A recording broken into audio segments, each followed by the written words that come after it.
Who were Shudras? How did they become untouchables?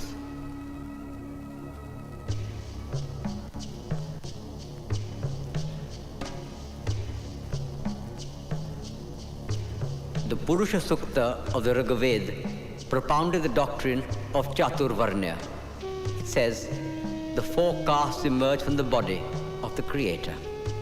The Brahmin, the priest, was equated to the mouth.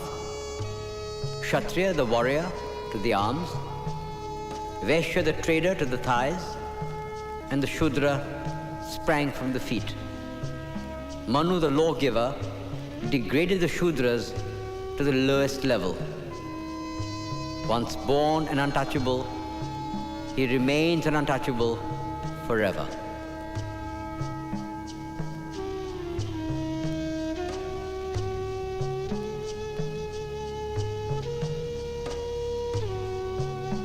Obliged to carry dead animals and eat carrion, not allowed to use public streets, untouchables lived in a state of permanent segregation.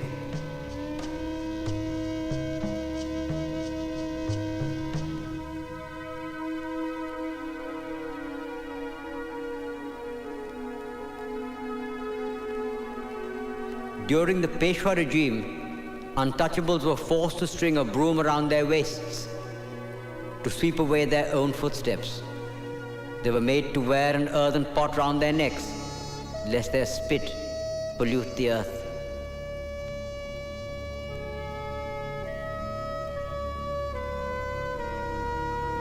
It was a bondage worse than the slavery of the Roman Empire, more cruel than what was perpetrated against American Negroes and German Jews. How long will this go on?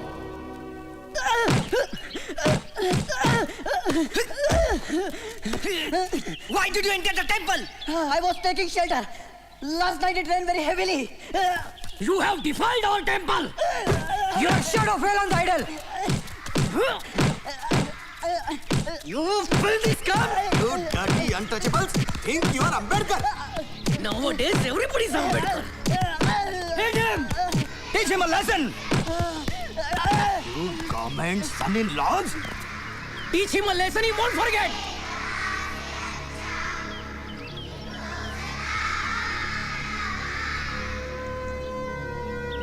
Gautam Mohan का बदला लेके रहेंगे दलित एकता जिंदाबाद दलित एकता जिंदाबाद गौतम मोहन का बदला लेके रहेंगे गौतम मोहन का बदला लेके रहेंगे गौतम मोहन का बदला लेके रहेंगे दलित एकता जिंदाबाद Your entry beyond this barricade Gautam Mohan is का banned. बदला लेके रहेंगे गौतम मोहन का Please बदला maintain public order. जिंदाबाद I declare your assembly as unlawful assembly. I order you to disperse. Gautam Mohan का बदला I order you to disperse.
Young man, you are the only one who's always here before me and always the last one to leave.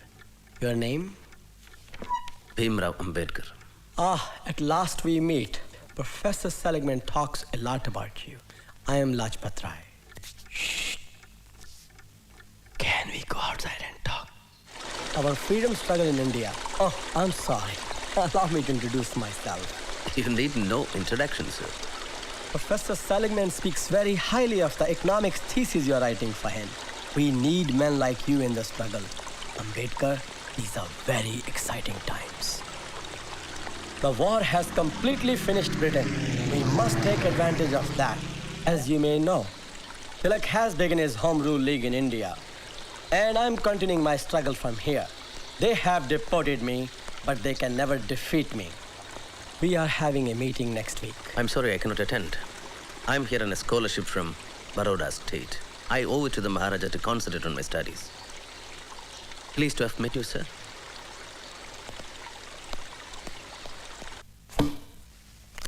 You've often heard me say that the purpose of knowledge is not just to understand the world, but to change it. Yes? Take my example. I teach, I write books, and I'm also one of the founders of the Negro Urban League. I know, sir. Please understand me, I have no complaints about your academic work. You're probably one of the best students I ever had. Please come. I'm disappointed, Ambedkar. I'm disappointed that you choose not to involve yourself in your country's political struggle for freedom. I'm in America to study, not to join Mr. Lajpat Rai's Home Rule League, if that is what you are referring to. I know what my responsibilities are. Of course you do. And none of my business, really, I'm sorry. Well, what's the subject of your anthropology thesis? Castes in India, their mechanism, genesis, and development. When do you present your paper? Next Tuesday. Well, good luck to you. Thank you, sir. Couldn't sleep last night thinking about what you told me. I just don't get it. It's so unreal. They literally won't touch you. That's the least of it. At least you have the We freedom. got no freedom. What are you talking about? Hey! Quit your jabbering. We got a restaurant to open in 2 hours. Get to work. Quick, quick! At least you have the 14th Amendment. Fat lot of good it's done us. Think about it. You're from India and you can go to Columbia University. I'm an American. I can't be a student there. I can be smart, talented. But hey, let's just keep that 14th Amendment stuff in the Constitution. Because in the real world, black is black and white is white. And never the twain shall meet. You read Rudyard Kipling? Think you're the only one who reads books? You black bitch! What's I'll up? teach Oh, you. wait, Keep your hands to yourself, huh? Take that. I didn't do anything. Dirty nigger. Keep your hands to yourself. Please. I'll catch you touching a white woman. I'll kill you. I didn't You touch hear the me? girl. You Stop. dirty nigger. Stop. You take that. I'll teach Leave you a me lesson. alone. I'll kill you. You hear me? You Please black son of stop, a for bitch. God's sake. Now get the hell out of here. Dirty nigger. Manu says, the only occupation the Lord prescribed to the low castes is to meekly serve the other three castes. No collection of wealth must be made by the low castes, even though they are able to do so. For a low caste man who has acquired wealth gives pain to the other castes. Shamu, give it to her and take the money.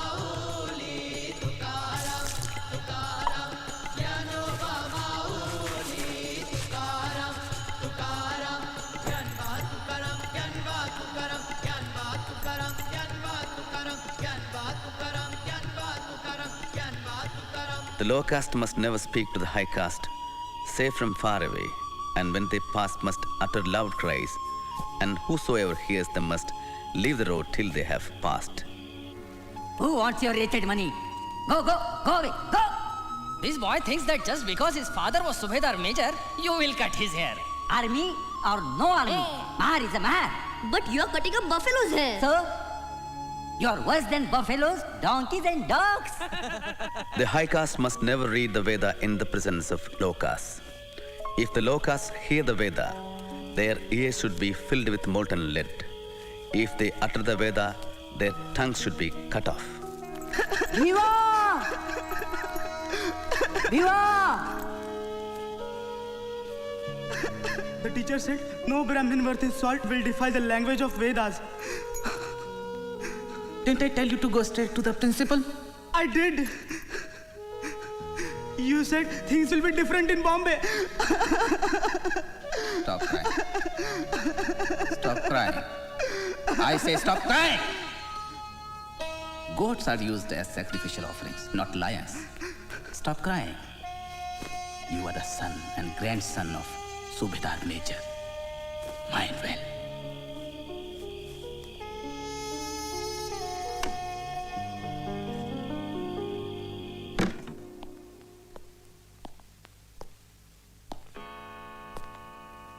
Before I start reading my paper, I should thank Professor Goldenweiser.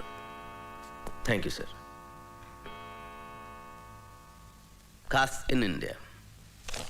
The average Hindu, and I may add, the average American, is always in ecstasy whenever he speaks about the Indian village. Since many believe this idealistic view, it would be better to present a more realistic picture of village society. The Indian village is not a single social unit.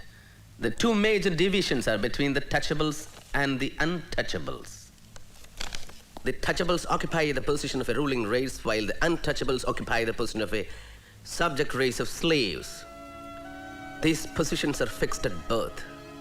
There is no escape. Can caste be said to exist amongst non-Hindus? Yes. The Hindus have spread their poison to the rest. Caste has penetrated the fabric of Indian society. What caste are you?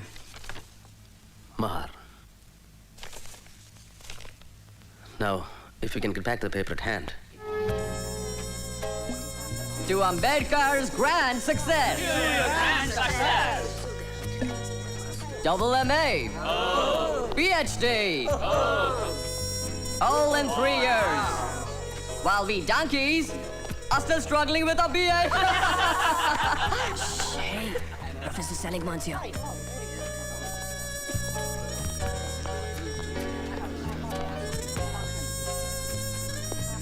Sir? Ah, Ambedkar. I have a letter for Professor Sidney Webb. Very kind of you. Where's your class? I don't drink, sir. Oh, such a nice boy.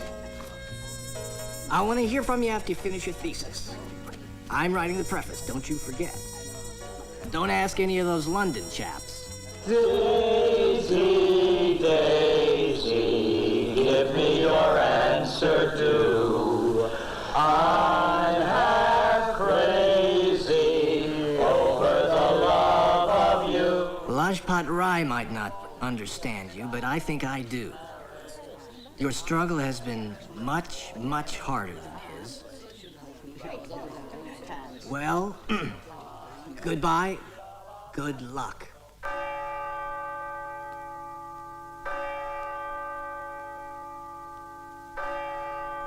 Brothers and sisters, we are honored to have with us today a friend of Brother Steve Brown, a young man from India. His people, Steve tells me, have been struggling under a terrible yoke. They have been enslaved like us for countless generations. They have been oppressed, humiliated, and treated like animals. The oppressors don't touch them and call them untouchables. They are condemned to live impure and die impure, a permanent hereditary stain which nothing can cleanse. Let us pray for them. Lord, hold our brothers and sisters in India in the palm of your hand. Protect them and help them, Lord, as you hold and protect us. Be with this young man, Lord, as he leaves to pursue his studies in London.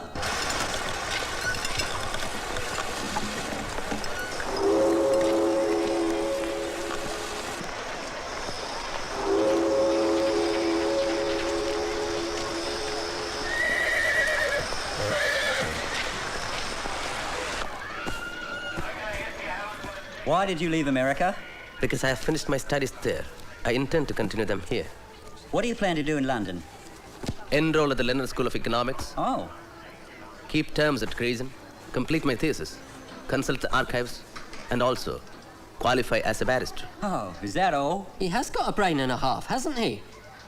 Were you a member of the Gadar Party in America? No, sir, I was not. And you took no part in any of their activities? No, sir, I did not. What about a Home Rule League? Were you a member of that? I was in America to study. What's this then? That's my economics thesis. Page 37. The British government in India has been the costliest government in the world, and the poverty of the Indian people has no parallel in any part of the world. Search him. You swines, get down from my car! You never told me you are Mahas! You liars! You can't travel in my car! You were so well-dressed that I thought you... We will pay double the fare. Double, triple, who cares? Demean myself, pollute myself for money? We are thirsty. We want some water.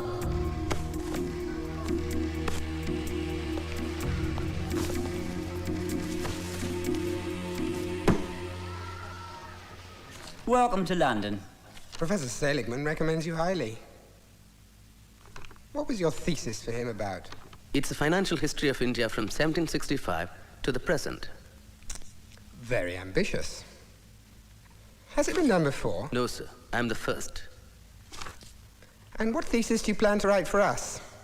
On the problem of the rupee. Oh. I wasn't aware there was a problem.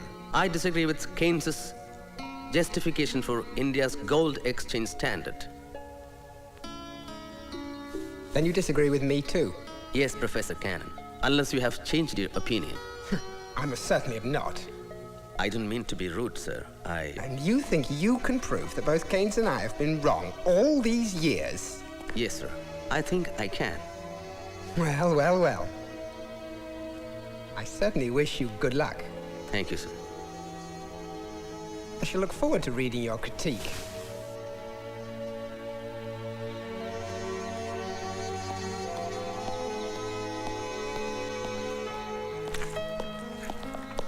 Ah, first man in. You know, you don't have to be so anxious. Relax. Sleep late one day. There are plenty of books. They won't run away, you know. There's plenty for everybody. I'm sorry. You won't understand.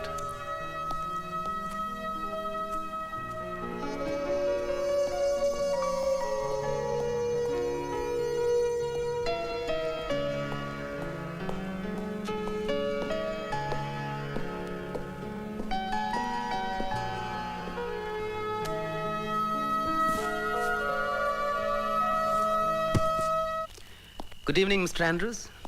A letter for you. Thank you.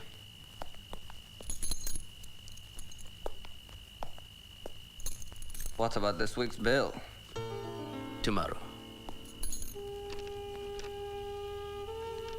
Our son died yesterday.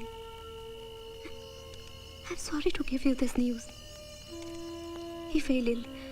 There was no money to treat him. Do not disturb your studies on account of us. Take care of your health. Everyone remembers you here.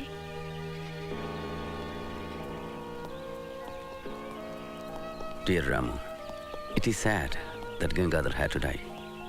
Life is going to be rather painful without him. And for you, all the more as his mother. Because of the little money I sent, you are compelled to wash the dirty utensils in others' houses. I hate myself for doing this to you.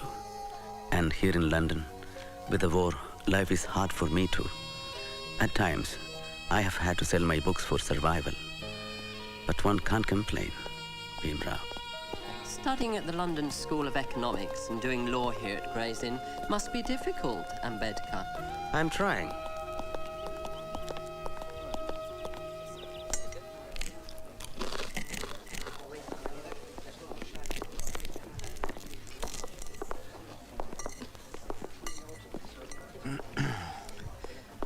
My friends here don't believe me, so perhaps you could enlighten them. Isn't it true that Indians eat with their left hand because they wipe their posteriors with their right? Well? Is it true that the English bathe just once a week? Of course, this is just a rumor. I'm sure it can't possibly be true. My dear fellow, may I remind you that you are a guest in this country? I thank you for your kind hospitality.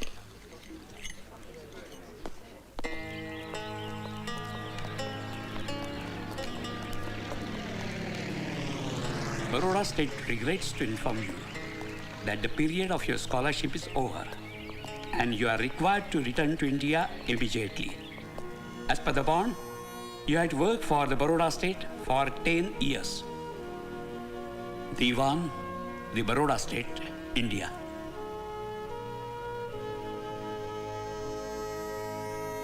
Is there no way you could persuade them to allow you a few more months? After all, it's so close to finishing. No, sir. Well, Ambedkar, all is not lost. I can grant you an extension for 4 years. If you return within that time, you can resume where you left off. I appreciate that, sir. Thank you.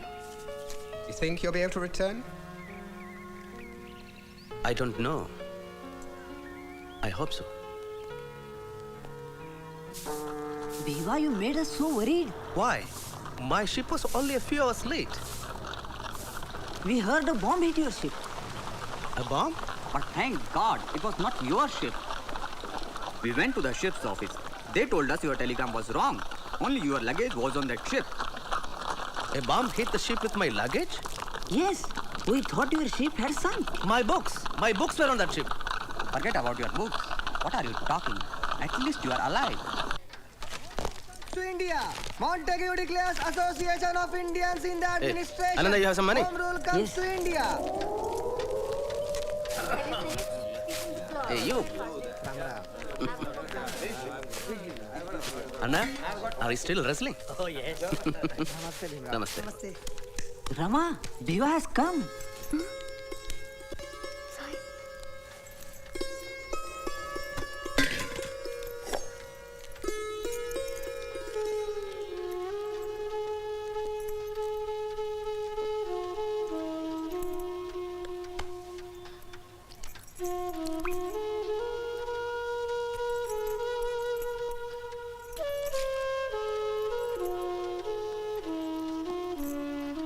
Shukriya.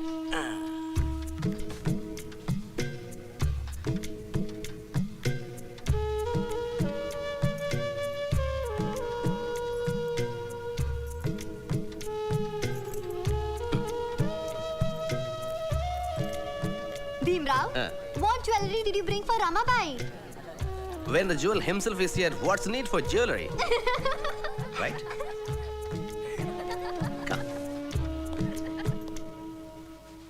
I tried everything to save our son. But there was no money. I was so alone. I needed you so much.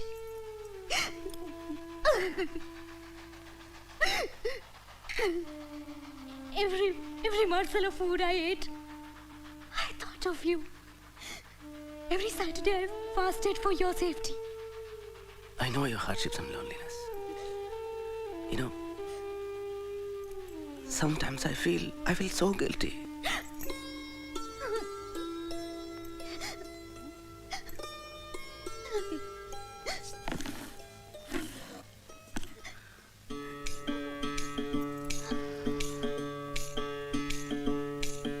कबीरा कहे ये जग अंधा, कबीरा कहे ये जग अंधा।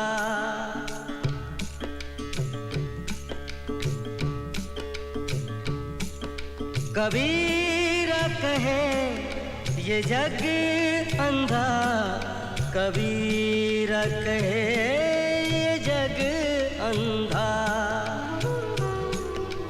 अंधी जैसी गाय बछड़ा था सो मर गया अंधी जैसी गाय बछड़ा था सो मर गया झूठी चाम चटाए कबीरा कहे ये जग अंधा कबीरा कहे ये जग अंधा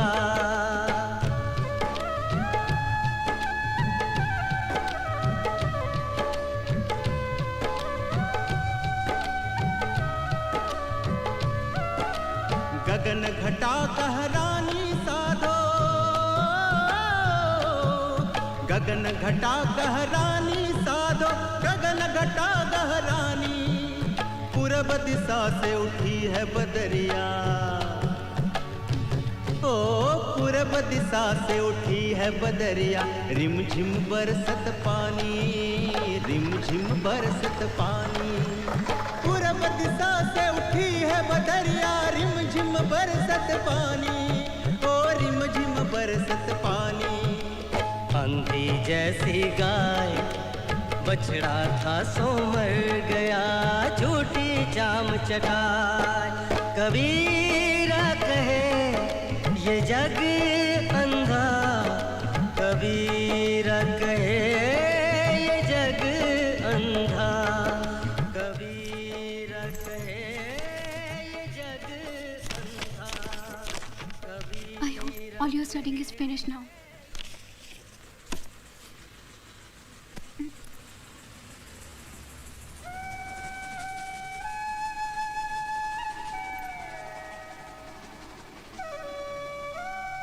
Why are you staring at me like that?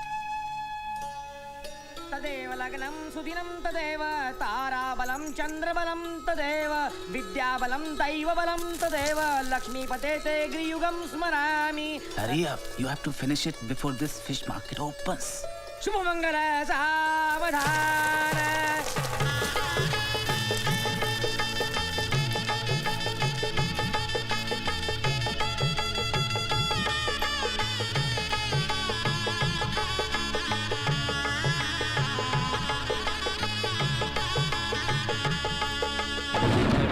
पर्दा छोड़ दे ओ पर्दा छोड़ दे बिन पर्दे की बात पर्दा छोड़ दे बिन पर्दे की बात दुल्हन से दुल्हा मिला तो दुल्हन से दुल्हा मिला तो फीकी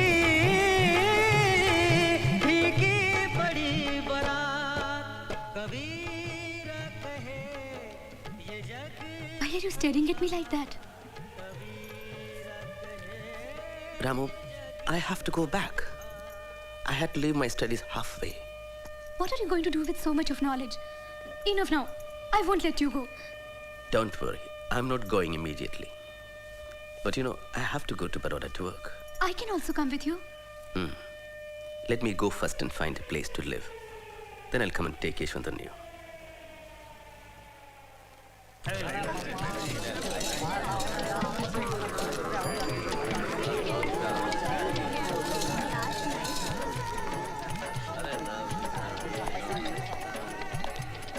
I want a room. Your name, please? Bhimrao Ambedkar. Hindu, huh? Caste? Mahar. Sorry, I don't have a room. At least for a week. You want to close my hotel? Try somewhere else.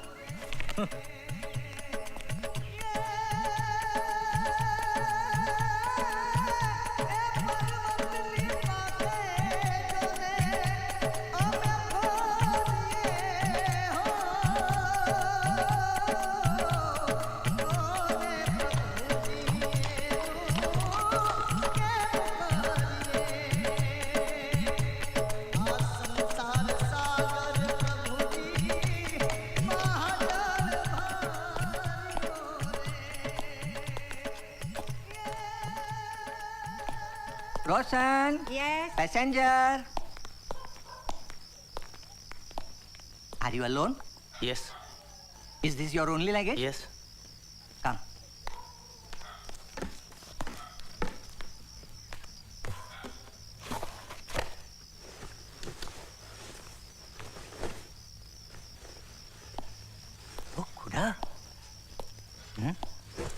Roshan, Roshan, Roshan. He's not Parsi. He's not wearing Sudre Kusti. Who are you? You are not a Parsi. Yes, I am. Trying to fool us? All right, all right. Show me your Sudre Kusti. Come on, show us, show us. I'm Hindu. You can't stay here. This dharamsala is maintained by the community for the use of Parsis only. I see your difficulty. I can assume a Parsi name for the register. You'll also gain something if I stay here. I leave as soon as I'm sanctioned a house. I'm an officer in the accounts department of Baroda State. Oh. All right, all right. You'll have to pay 5 annas for the day, for boarding and lodging. And you'll have to register under a Parsi name. Thank you. I'll get some food for him. But you can't stay in this room. I'll give you some other room. Pack up and come. Come with me.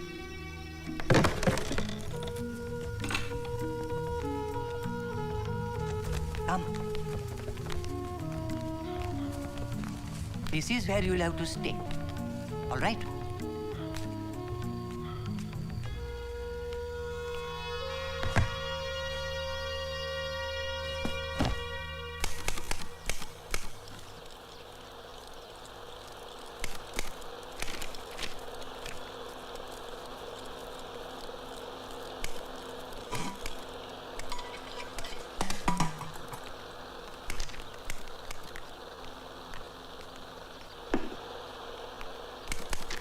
Sane, give me the staff salary file.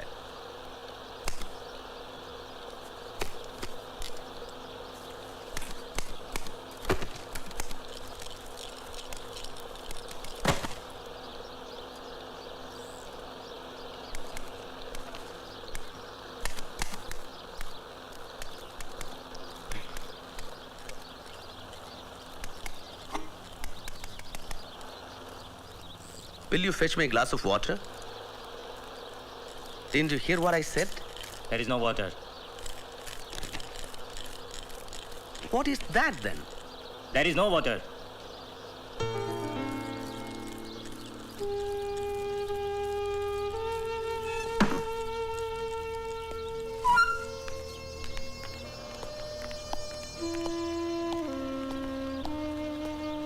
Look here. You might be a senior officer, but you can't touch this water. Maybe the Maharaja should hear about this. Yes, yes. Go and tell him. We are not scared. This is our religion. If the Maharaja wants you to drink water, let him bring it from his own palace. He is a Maharaja. He can do whatever he likes. He can employ dirty, untouchables like you. Yes, I remember. But you know what happened? But I didn't get 3% marks in economics like you, Mr. Mukherjee. That too, selling man said he was granting Mukherjee 3%. I didn't know that. Because he didn't want to discourage me. Actually, I deserved 0. Dr. Ambedkar, I am Jahangir Umrigar. Hello. Secretary of this officers club. May I have a word with you? Of course. Excuse me. Oh, yes? Please come, sir. It's like a... we have received your application letter. We will be pleased to admit you to this club, but only on the following conditions. You will have to sit at your own separate table.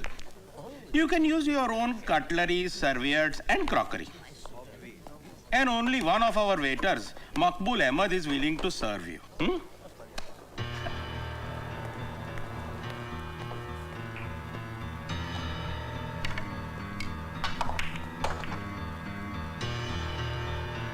Dear Ramu, it's very difficult to get a place to stay. Even Joshi and Mukherjee, my friends from Colombia, refused to help me. I remember how angry my father was when I decided to come to Baroda. You owe nothing to the Maharaja. Don't be dependent on the whims and fancies of a Maharaja. That too in Gujarat. Do you know how orthodox they are in Gujarat? But I have already accepted the job, father. What?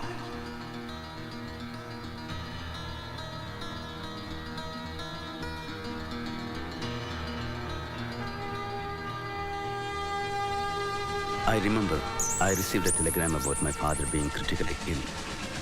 I missed my train, but somehow reached Bombay.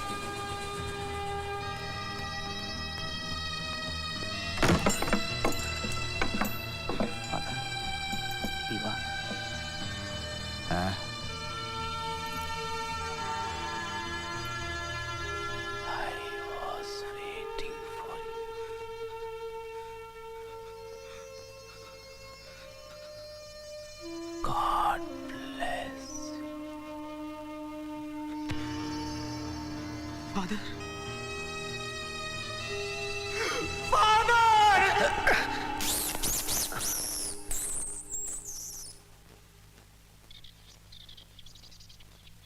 कड़ी सके Avon कड़ी केम सके Avon ना madam जी ने झूठ पर से आ गया मानस कौन है मैडम जी नहीं मानस हुई है madam ji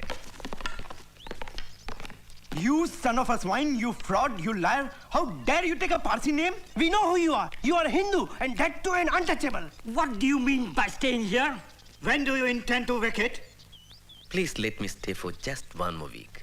By that time, I would have found another. Nothing doing. You get out at once. You better pack off and get out by evening or else. If we find you here tonight, we are going to break your head. Understand?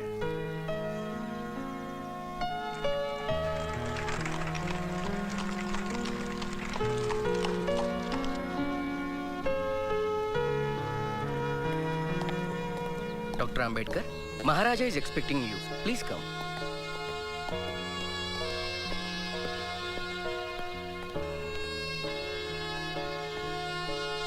Ambedkar, come in, come in. I've been very proud of you, my boy. Very proud of you. I did caste in India. Excellent paper. Excellent. Thank you, Your Highness. Sit. So, what can I do for you? The Diwan indicated that you had a problem. Sir, I need a place to stay. Ambedkar, I understand your problem, but you must understand mine. I have to go slow. As it is, I have caused a revolution by employing you here. You cannot expect to blow up the entire mountain of caste in a day or two. These things take time. You must be patient.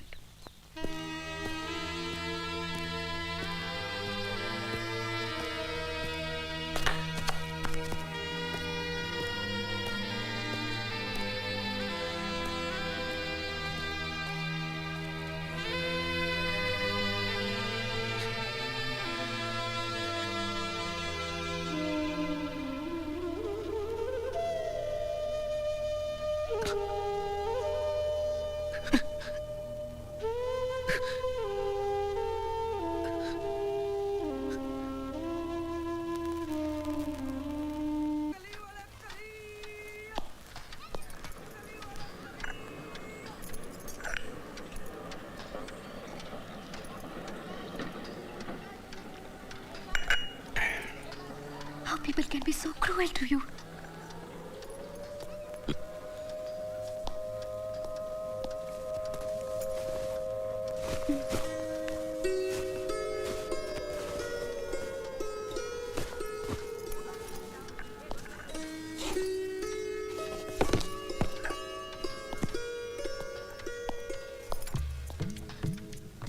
What's all this, Ramo?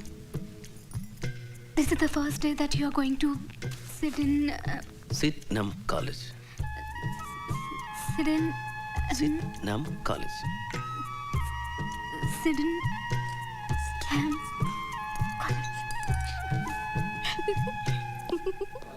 Listen, what's a boring untouchable going to teach us? Wait till my father hears about this. Think what this buffoon is going to speak in English. I'm Professor Ambedkar. I'll be your lecturer in political economy. In case you are wondering what could I possibly teach you, allow me to introduce myself. I have an MA and PhD in public finance from the Columbia University in New York. My thesis covered the financial history of India from 1765 to the present. In addition, I am working towards an MSc from the London School of Economics. If any of you feel that I'm not qualified to teach you and would like to leave, feel happy to do so now. So, let's begin.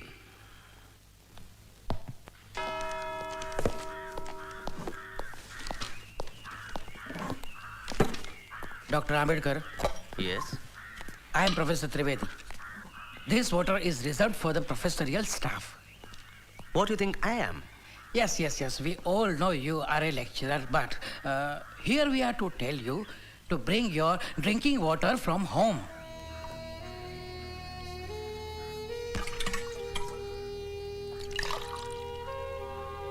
If you learned professors have any objection in my drinking this water, I suggest you to bring water from your home.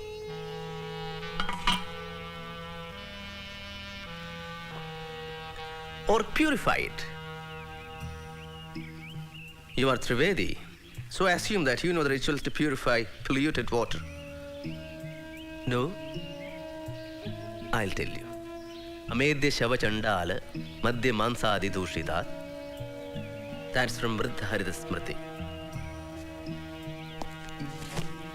Shall I repeat it? Amedya Shava Chandala Madhya Mansadi Dushidat. Amedya Shava Chandala Madhya Mansadi Dushitat. Gopaludrutya Kalashay Sahasram Nikshipya Panchagavyani Varunairapi Manyayeta Tararasya Vishuddhyartham Gopis Sankramaye Chalam.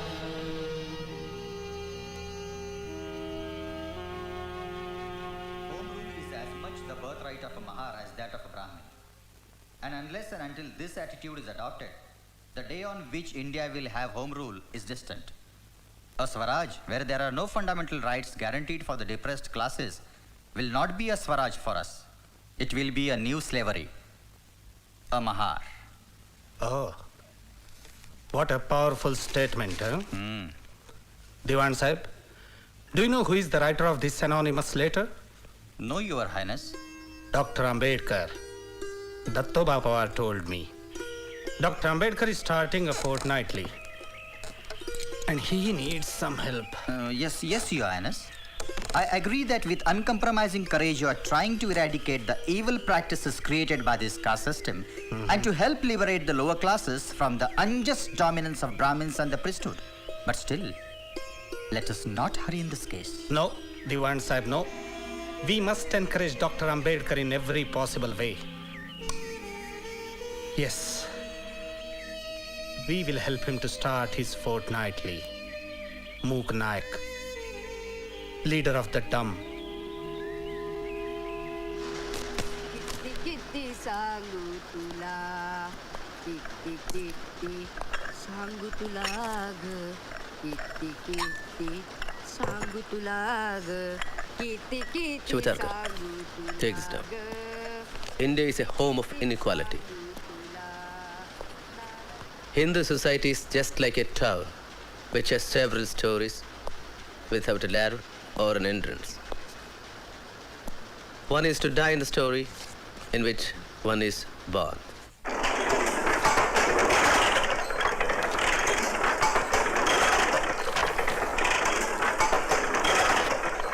So friends, this Mangaon conference has convinced me that you have found your savior in Ambedkar. I am confident that he will break your shackles. Not only that, a time will come when, so whispers my conscience, Ambedkar will shine as a front rank leader of all India fame.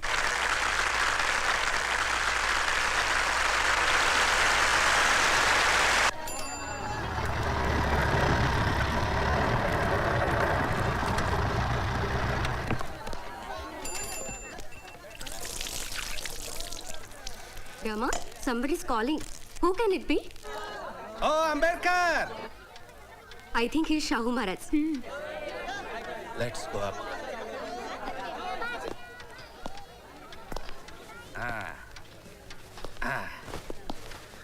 Maharaj, please sit. Ambedkar.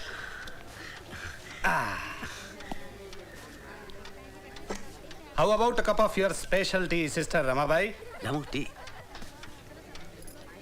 What they say is true. Behind every great man, there is a great woman. You are a lucky man, Ambedkar. Ah.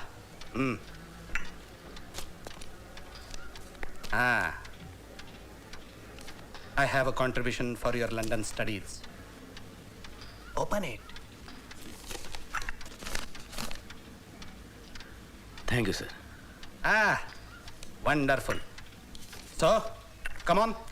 Let's go to Muknaik office.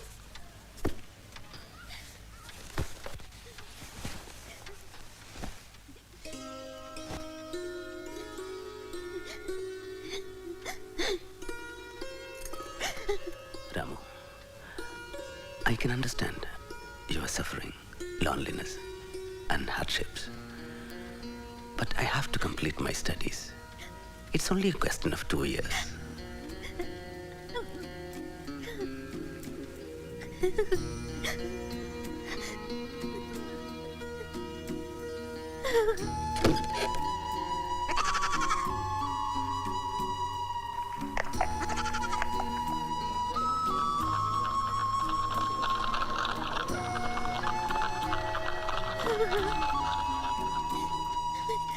What did you think of the defense? Well, well.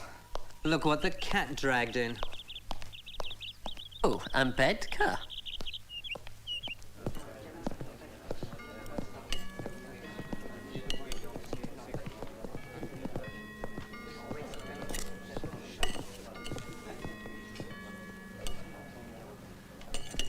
We're all out of chicken. We just served the last piece. Cabbage and gravy is all is left.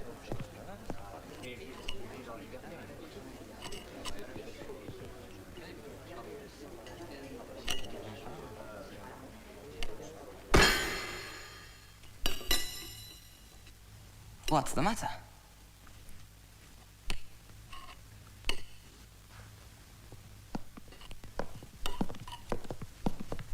Robert. Ah, I see you have my piece of chicken. Well, aren't you lucky? My father says in India, Indians and dogs eat outside.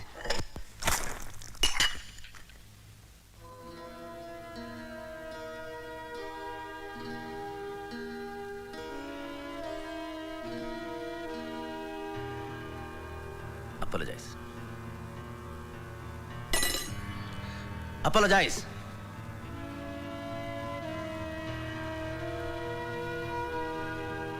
Oh, all right.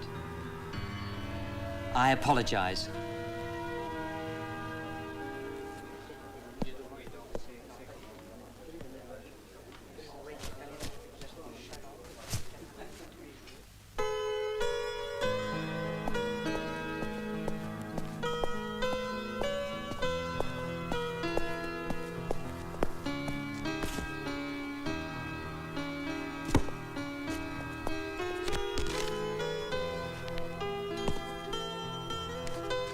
You drop this.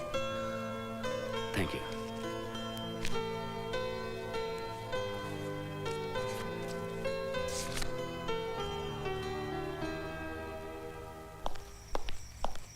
Good news.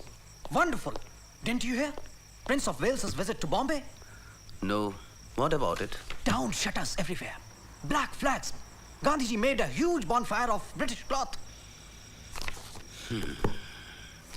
There are other things Gandhiji should be burning. Like what? Snudkar.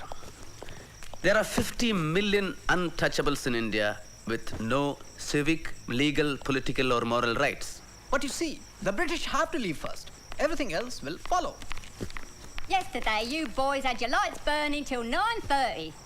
I can't afford to have you lit up all night like Piccadilly Circus. You've got 10 minutes till 9 o'clock and then lights out.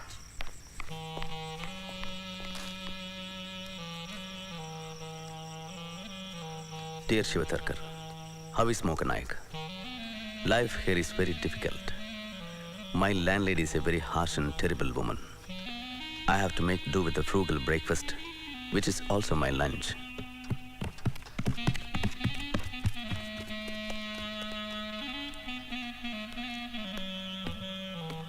In the quiet nights here in London, I can hear Balaram Bhau's clarinet. I am anxious about Ramabai. Please continue to take care of her. as I know you will. Also, I hear from home that the tuition teacher is irregular. Why is this so? If money is the only constraint, please increase his salary or get another teacher. On no account should the education of the children suffer. Please personally look into the matter. Bhimrao. Never had a moment's time for you here in Bombay. And just look how he cares for you from 1,000 miles.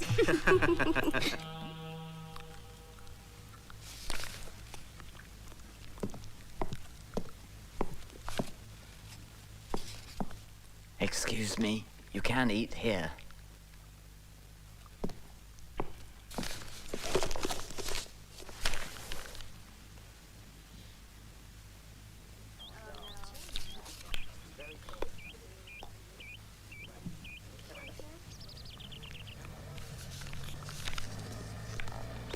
Excuse me.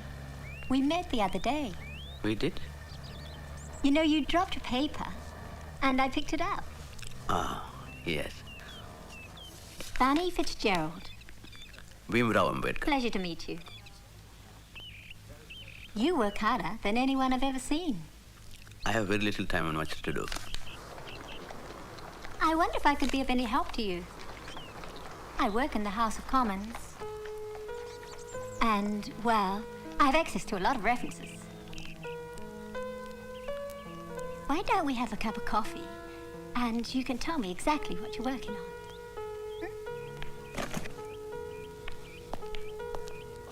It'll just take 10 minutes, and then you can get back to work.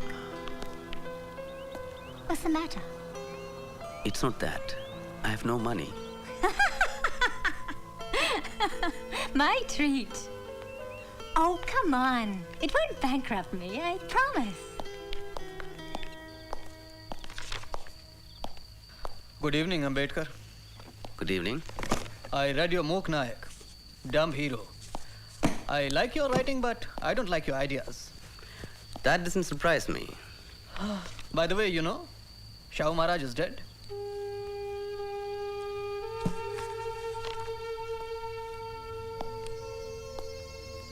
I met a friend of mine today. He has just come from Bombay.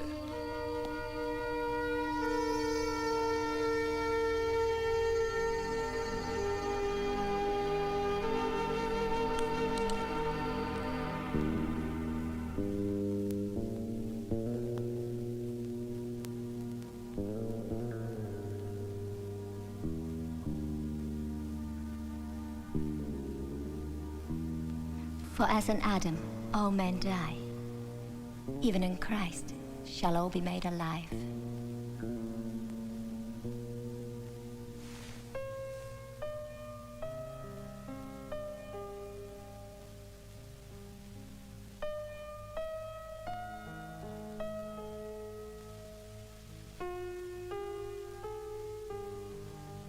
When my husband died,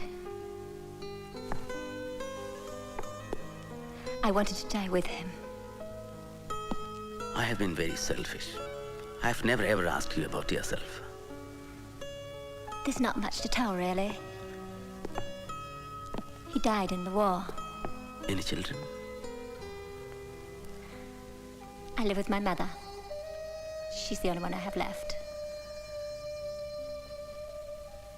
I hope God gives you the happiness you deserve, Fanny.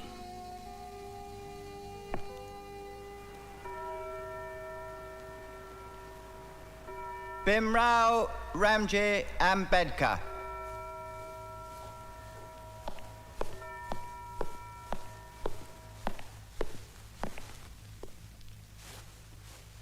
I hereby call you to the bar and do publish you barrister.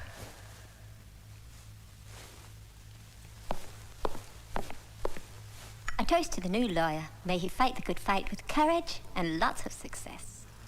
May God bless my friends and keep them away from all harm. Beam, I have a gift for you. It's a Bible. A Bible? I'm going to write a book on the Bible, and I'll dedicate it to you. Why, thank you. Ambedkar, I expect you thought I called you in to congratulate you on your thesis. I'm sorry to disappoint you, but you're going to have to rewrite it. We have no quarrel with your conclusions, you understand. I personally think that they're wrong, as do the examiners. However, we would never ask anybody to alter their thinking just to suit ours. So you may keep the same conclusions, Ambedkar. But what does need to change is the tone of the piece, your language.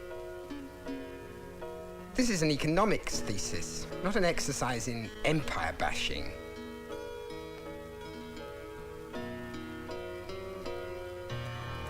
Bim, what's the matter? Didn't they love it? They hated it. I have to rewrite it. I don't believe that. Why? My language offended them. I just called a spade a spade. I didn't invent imperialism, they did. Oh, Bim, what are you going to do now? Rewrite. Paper! Paper! Paper! Paper! Paper! Paper!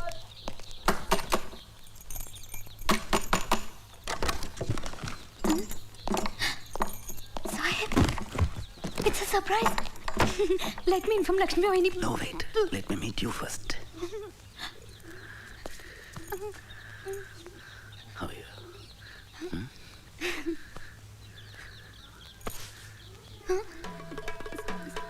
Sahib.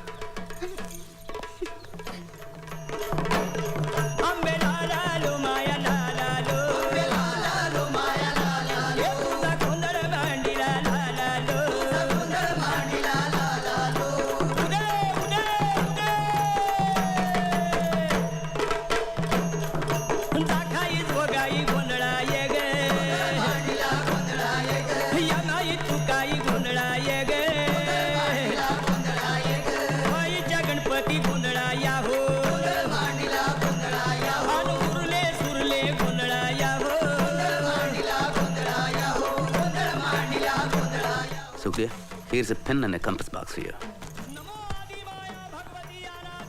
Tomorrow we'll go to market and buy clothes for you, for your mother, and Lakshmi Vani. This is my law degree. You know what they said? Bhimrao Ramji Ambedkar, I hereby call you to the bar and do publish you barrister.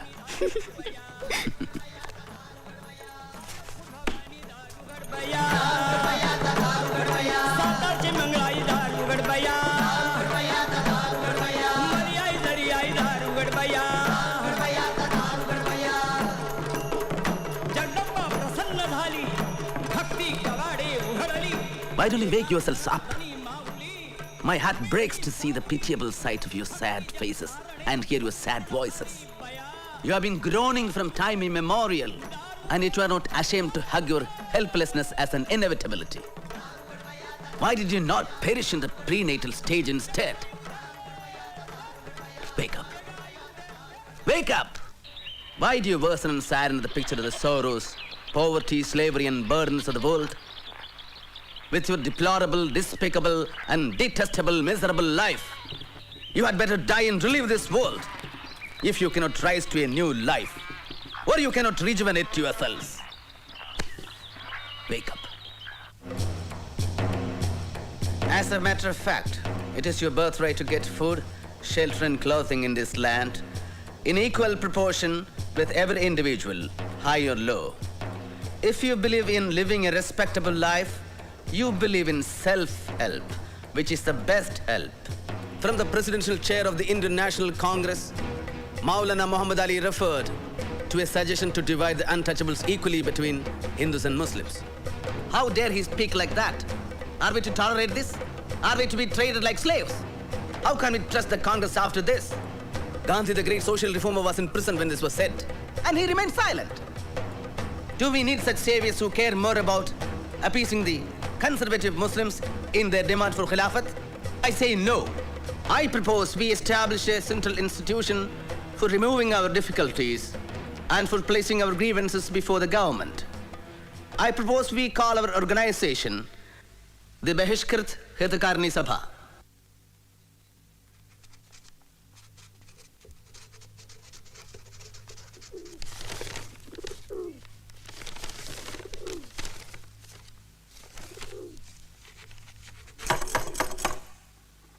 Saheb?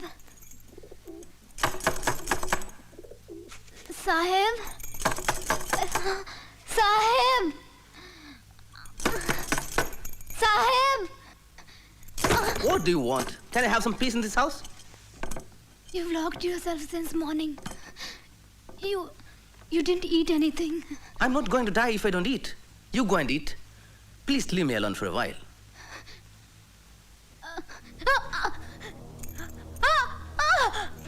Ramu, what happened? Ramu, what happened?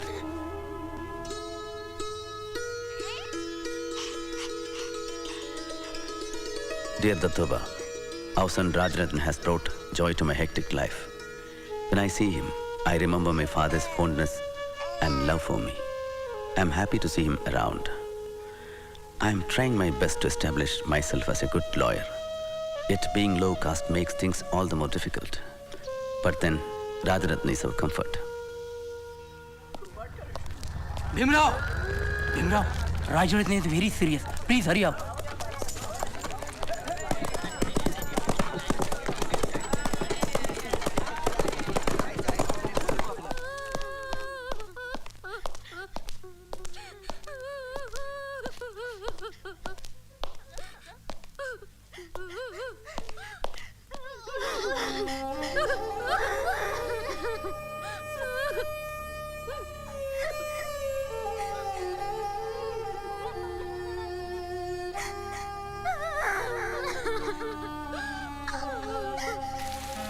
But, dear Dr.Ba, the ill-omened day came and Rajarathan had to die.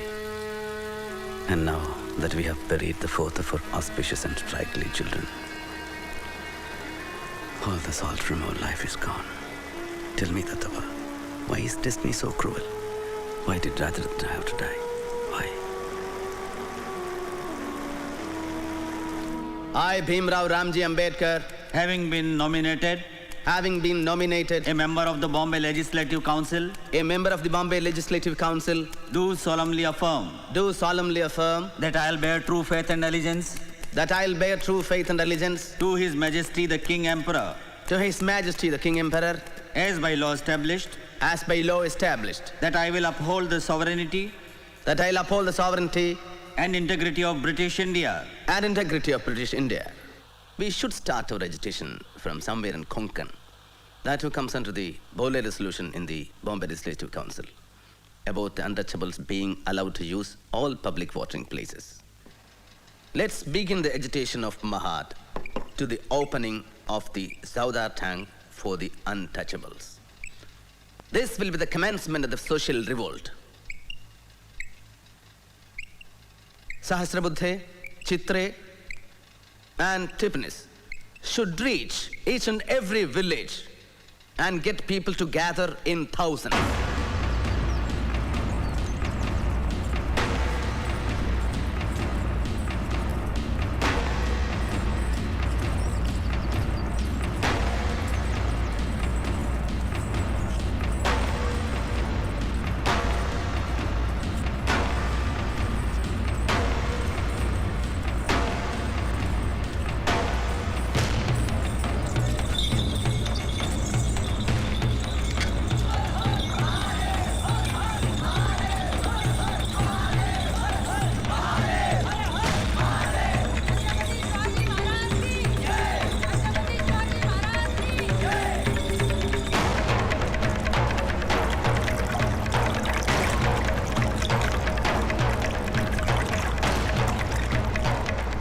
Finally, they have hired a tamasha theatre for the conference.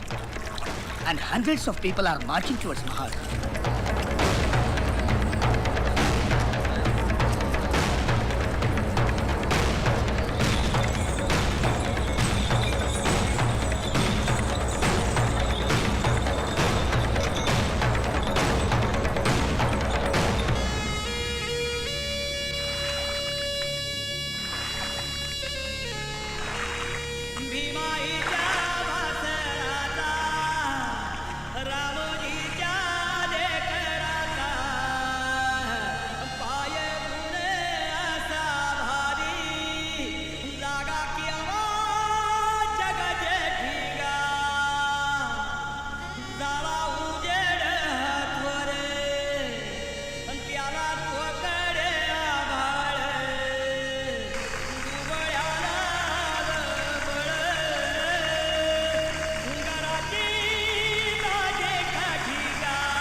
Brothers and sisters, I am very thankful to you for giving me the honor of the presidentship of this conference. I am very happy to be here. I learned my first alphabet at the Dapoli school. One always remembers with fondness the place where one has passed one's childhood. But I am very sad too, for we go on bearing injustice. My advice to you is, let us throw away the dirty lifestyle imposed upon us by high-caste Hindus who condemned us to live in this hell. So, educate, agitate, and organize. Have faith in yourself and learn to be clean. I therefore ask you to take a solemn vow to renounce eating carrion and thrown out crumbs. Educate your children, inculcating them the idea that they are destined to be great. For ours is not a battle for wealth and power. It's a battle for freedom and self-respect. And with justice on our side, I do not see how we can lose the battle.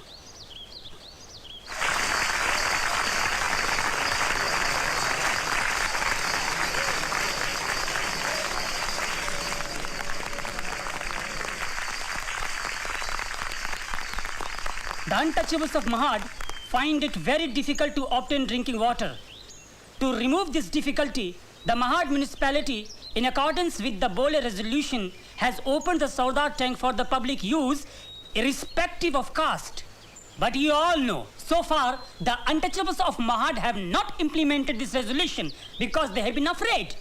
So I appeal to this conference to give a lead in this matter. So let us all go out to the Saudar tank and drink water as is our legal right. Chalo Saudar tank!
Doctor Saheb, riots!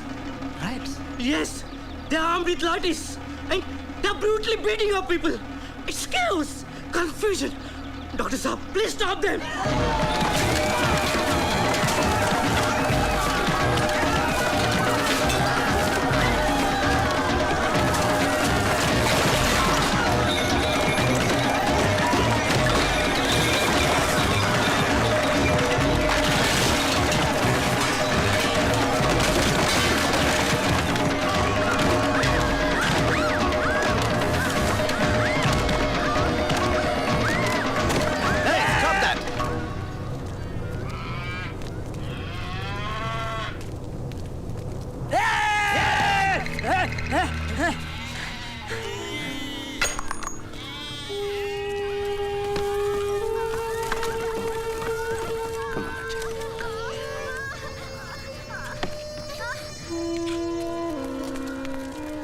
Disgusting. Inhuman. How could they be so brutal? Dr. Ambedkar, Yes? will you please control your people? Control my people? Yes. Chitre? Gaikwad? He is asking me to control our people. All right, I control my people, you control the rest. All right. Are you planning to enter the temple? Temple? Yes. Our conference is over. We have dispersed peacefully, and we always follow the law. And the tank is open for all by the law. You give us orders. Be silent! Be silent! I appeal to you for calm and peace. We have proceeded lawfully thus far. Let's not take law into our own hands. We do not want to lose any more destruction and bloodshed. Return to your villages peacefully. I beg of you. Please.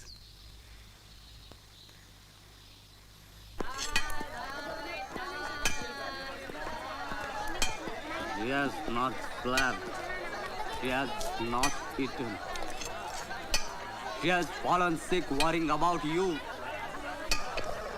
Don't you care anything about your family? I know what I'm doing. Then why do you risk your life like this? Hey, Bhiva! Listen to me. I am your elder brother. You have to listen to me. Tell me, who was the one who supported your family when you were studying? Hey, when you did not have a single paisa with you? Tell me, who was that? Hey, nothing in this house belongs to you. Nothing. Even the cooking utensils. Everything was bought with my money. Do you understand? Then take them and leave. All right. I'll take them. I'll take everything. Bauji? Let it go to hell. Let it go to hell.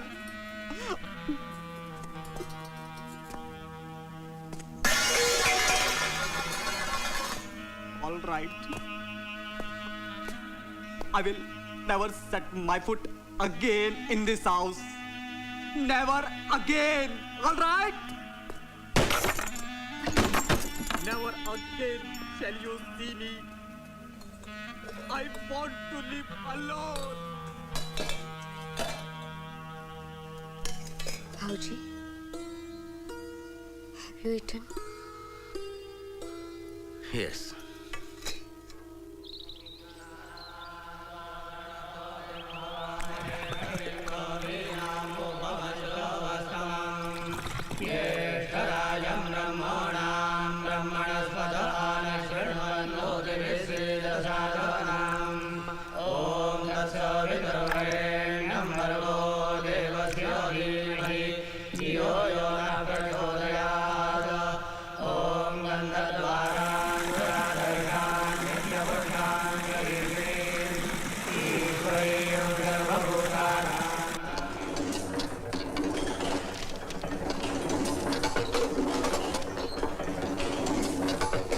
Dear readers, as Mokanike had to be closed, I am starting a new fortnightly, which is to be called Bahishkar Bharat, to voice the grievances of the depressed classes. I would like to appeal to the other subcastes to unite as one to strengthen the Satyagraha of Mahad. Here is a telegram from America congratulating you. It says you have ignited the spark of the unprecedented social revolution. Do they know that the tank is purified? There is one more telegram from Banaras. We strongly protest your action and challenge you to repeat it at your own peril. Farooq bhai, give us something to eat. How is Bahishkar Bharat doing? All copies sold out. Good. How was the council meeting? Stormy. Then, tell me, what is the position, More? Dr. Saheb, they have proclaimed boycott on all who came to Mahad. In all villages, our people are facing extreme harassment. They refuse to sell them corn. Pick quarrels on some pretext or the other. Many have been jailed. I myself was beaten up. And they are facing threats and atrocities. And in Mahad, the municipal council has passed a resolution saying that the Chaudhar tank will not be open to untouchables. Deadly diseases require drastic remedies. Friends, there is a letter from Mr. Jabbar, the leader of the non-Brahmin movement. It says, we the non-Brahmin leaders of Maharashtra declare our wholehearted support for the Satyagraha on condition that all Brahmins should be weeded out from it. The view that all Brahmins are enemies of the untouchables is a wrong view. I do not hate Brahmins personally. I hate the spirit of Brahminism, which may be found in Brahmins and non-Brahmins alike. It has been resolved that December 25th and 26th, 1927 will be the dates for the Satyagraha at Mahad.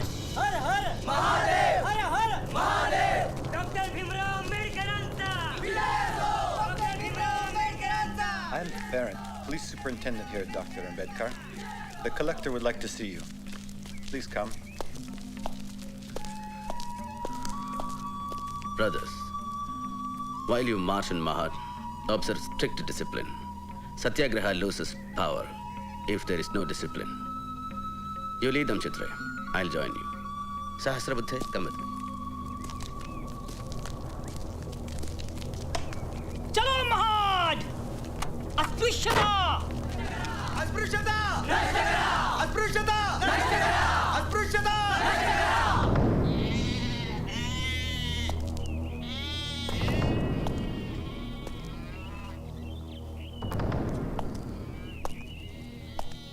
I do not want anyone near the tank. All right? Good. You must understand my problem. The high castes have gone to court, claiming the tank is private property, and the civil court has granted them a stay order. Mr. Hood, you know as well as I do that this is a completely fraudulent claim. But you know that it is up to the courts to decide whether or not they are justified. But the whole purpose of the Satyagraha was to drink water from the tank. If you persist, I will be forced to make arrests. You will be in contempt of court. Do you want to send 10,000 of your followers to jail? What purpose will it serve? You know I am not against your movement. I have resisted pressure to issue an order prohibiting the assembly of 5 or more persons. Thank you. We are grateful. Will you give me the opportunity to speak to your conference? Just for a few minutes, before you proceed to the tank. That will be possible. We must take our leave now. They'll be waiting for us to begin. This conference that has been called to inaugurate an era of equality in India has no parallel in Indian history. I can only compare this to a meeting held in France in 1789 that ushered the French Revolution. Our conference is the beginning of such a social revolution in India. We are here to declare a war. Our goal is not only the abolition of untouchability, but a war against the caste system itself. We will not be immortalized by drinking water from the tank, but this, our action, will prove that we are also human beings. We must establish the principle that status in India shall not be determined by birth, but by merit alone. We must rearrange Indian society on the principles of a casteless, classless society. We must adopt the principle that all men are born equal and die equal.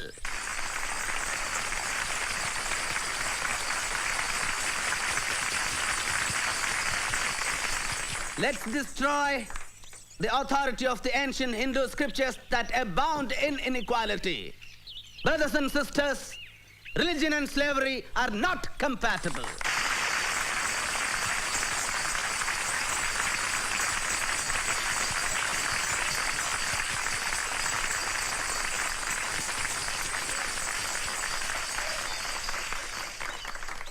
Brothers and sisters, even though I am a Brahmin by birth, I condemn outright the doctrines of the Manusmriti It is a symbol, not of religion, but of inequality, cruelty, and injustice. I move a resolution that the Manusmriti, which has been the cause of untold sufferings for the generations, be publicly burned.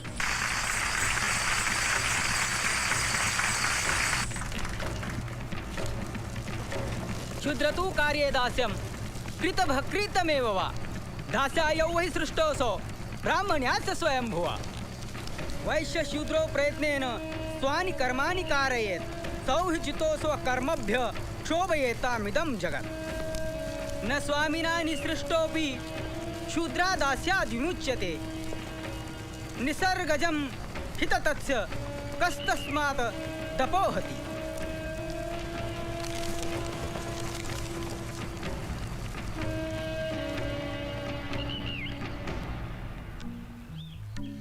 Dear Bhaurao, Congress has boycotted the Simon Commission, and so has Muhammad Ali Jinnah.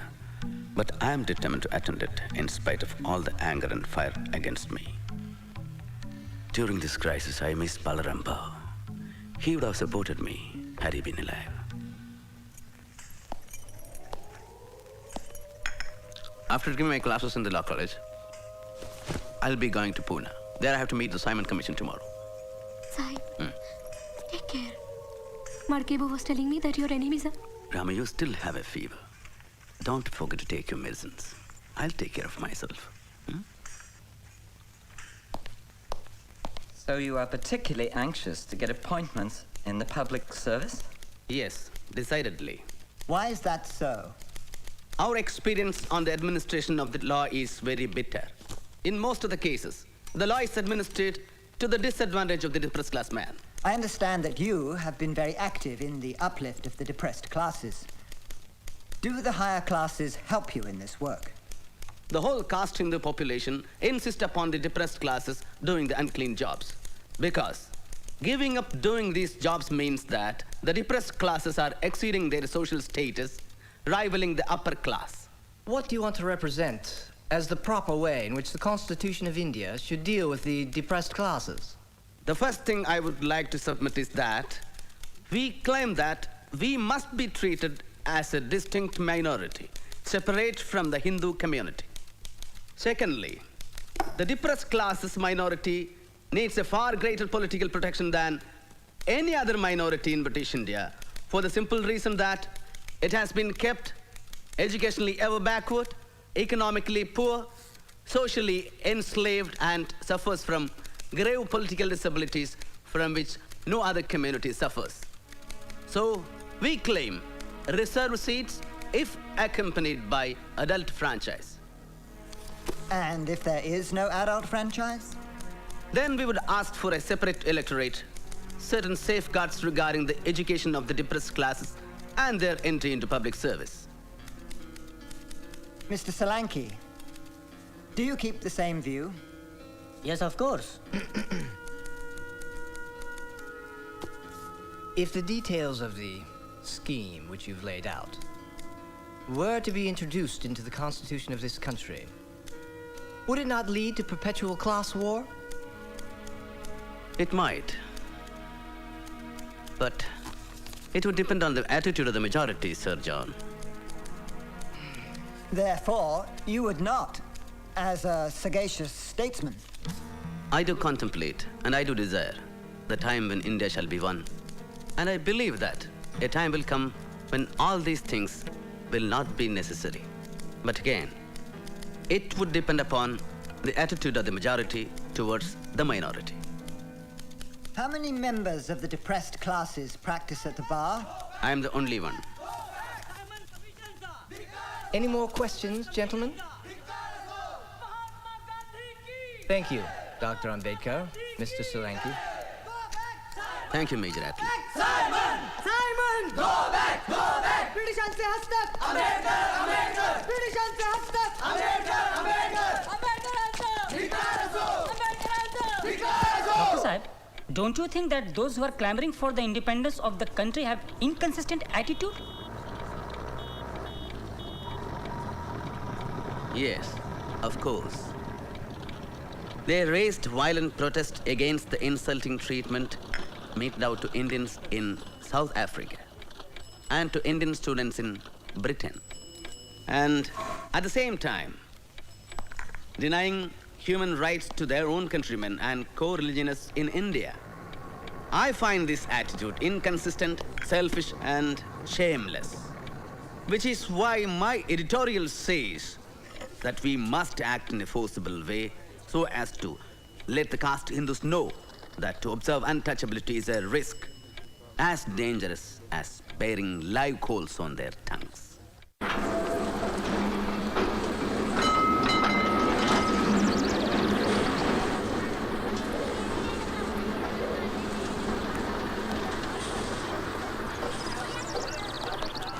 The untouchables will try to enter the Kalaram temple in Nasik.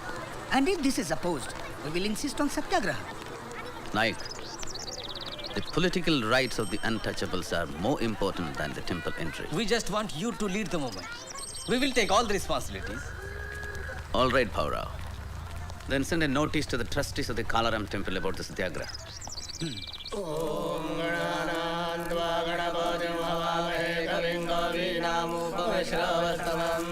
ज्येष्ठराजं ब्रह्मणां ब्रह्मणस्पत आनशृण्वन्नो दिविश्रीरसादनो स्वा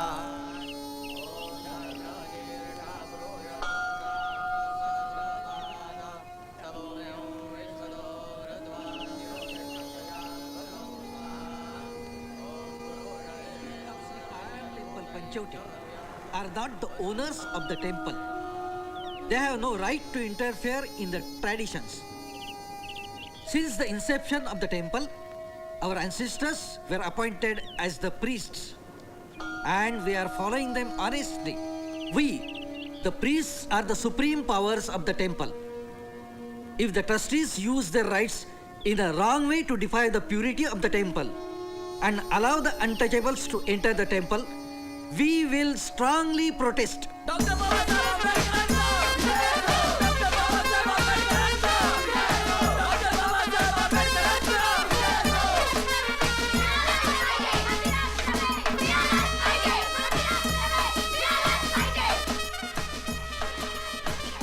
Hurry up.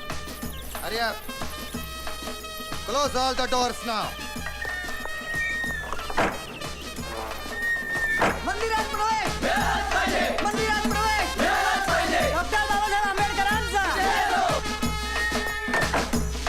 आधी जमाना बाबासाहेब आंबेडकराला आवामुच्या कुलदैवताला आणि मग महात्मा ज्योतिबा फुल्याला अंत छत्रपती श्री शाहू राजाला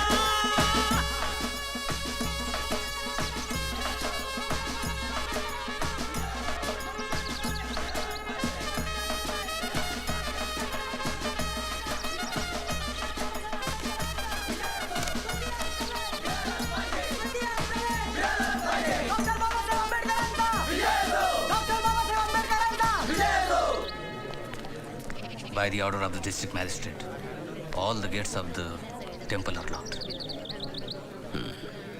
By all means, we have to establish our right to enter the temple and worship God. I think there is no other way than Satyagraha. Paurao, post our people at all 4 gates, south, north, east, and west. We should be the first people to enter the temple when it opens.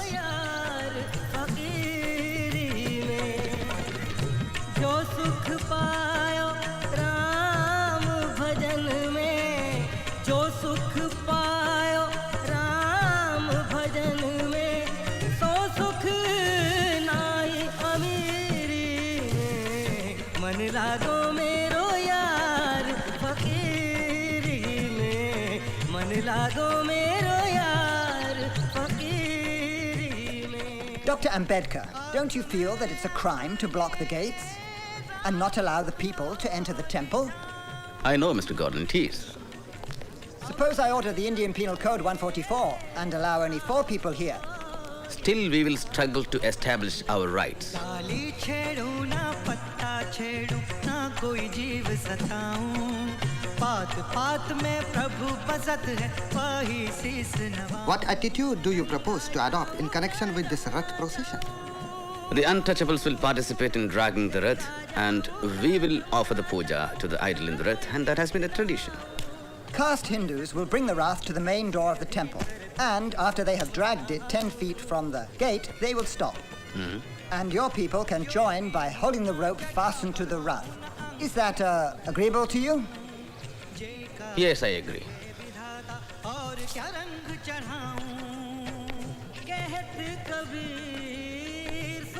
We have to find 50 men to pull the Rath.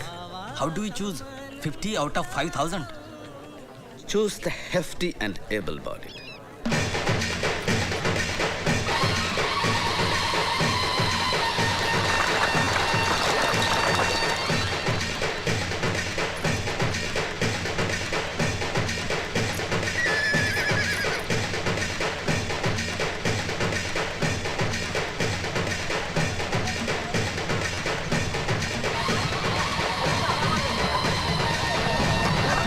They are running away with the Rath.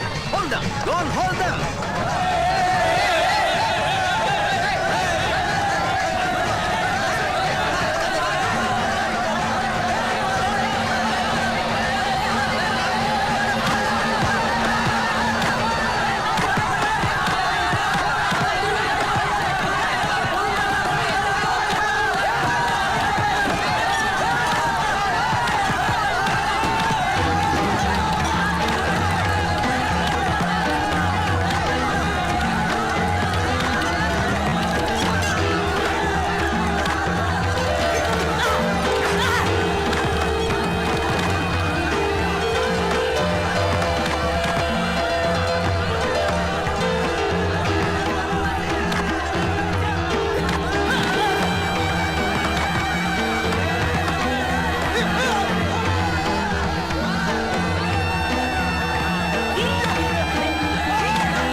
Hold him, hold him.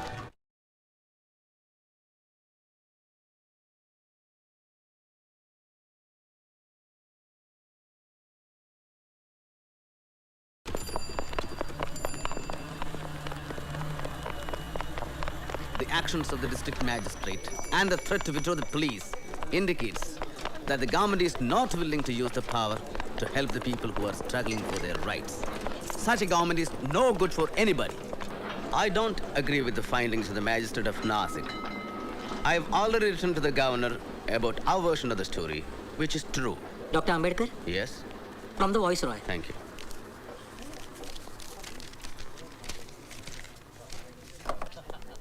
Oh, it's an invitation to the Round Table Conference in London. Congratulations. Thank you. Congratulations. Thank you. Dear Chitre, Congress and Gandhi have boycotted the Round Table Conference. Congressmen hate and curse those who are going to attend it. I will demand what is rightful for my people, and I will certainly uphold the demand for Swaraj. Selection of the representatives of the committee and Prime Minister's intervention. Mr. Chairman and respected delegates of the Round Table Conference, my colleague Rao Bahadur Srinivasan and I have the honor to place before you the point of view of the depressed classes of India who represent 1/5 of the total population of British India. Our point of view is this: the British government in India should be replaced by a government of the people, by the people, and for the people. The depressed classes have traditionally welcomed the British as their deliverers from the tyranny and oppression of the Orthodox Hindus. Before the British, we could not enter the temple. Can we enter now? Before the British, we were denied entry into police and military forces. Is that career open to us now? Our wounds have remained as open sores, and they have not been righted, although 150 years of British rule have rolled away. The Hindus claim them only to deny them appropriate rights. The Mohammedans refuse to recognize their separate existence because they fear that their privilege may be curtailed by the admission of a new arrival. Depressed by the government, oppressed by the Hindus, and disregarded by the Muslims, we are left in a most intolerable position of utter helplessness to which I am sure there is no parallel. We hold that the problem of the depressed classes will never be solved until they get power in their own hands. Given the present temper of the country, no constitution will be workable which is not acceptable by the majority of the people. The time when Britishers were to choose and India was to accept is gone, never to return.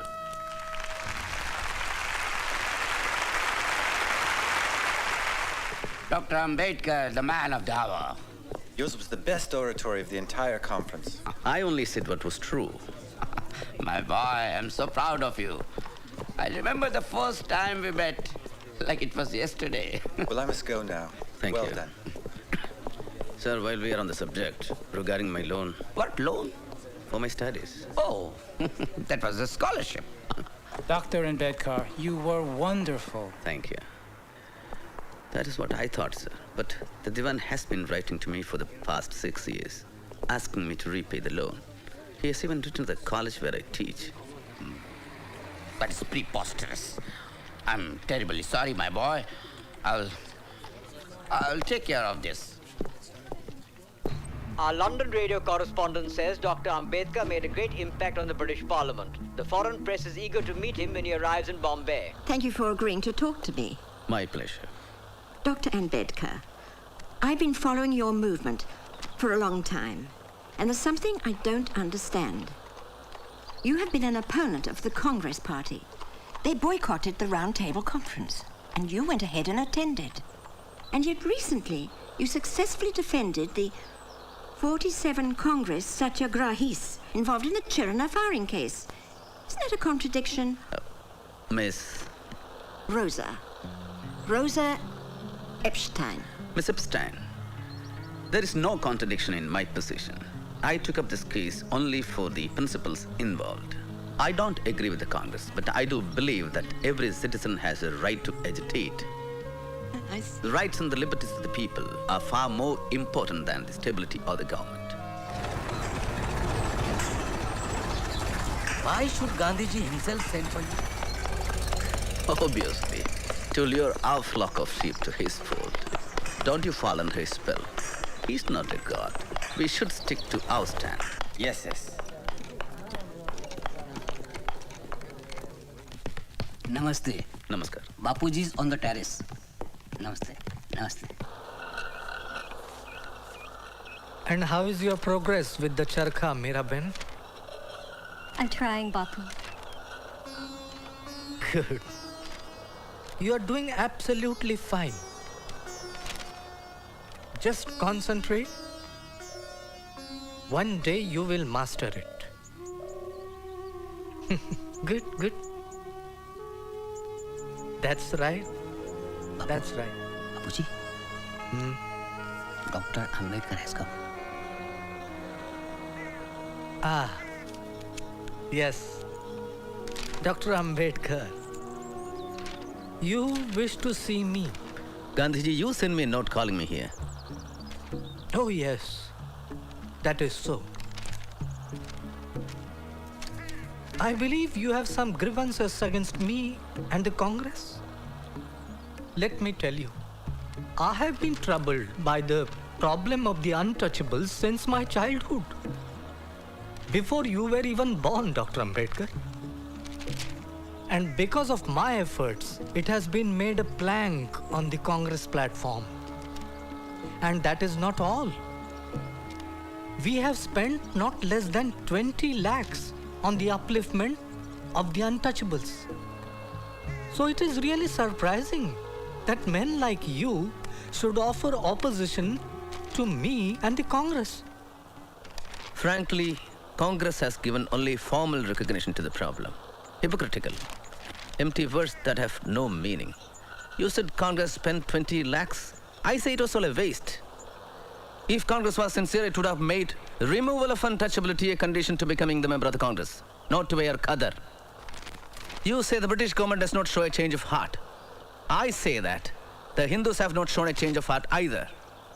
As long as they all remain adamant, we will believe neither the Hindus, nor the Congress, nor any Mahatmas. History tells us that Mahatmas are like fleeting phantoms.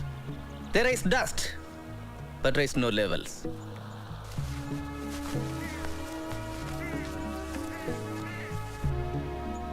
Gandhiji, I have no homeland.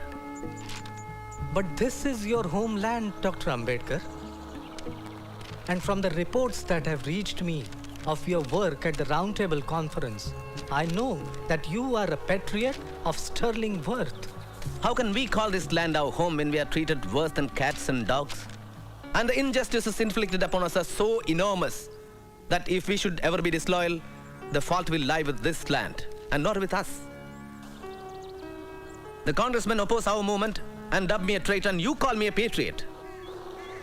All I know is I have been trying to win elementary human rights for my people without meaning or doing any harm to this land. You can call me a traitor or a patriot. I don't care for either label. So what would you like us to do, Doctor?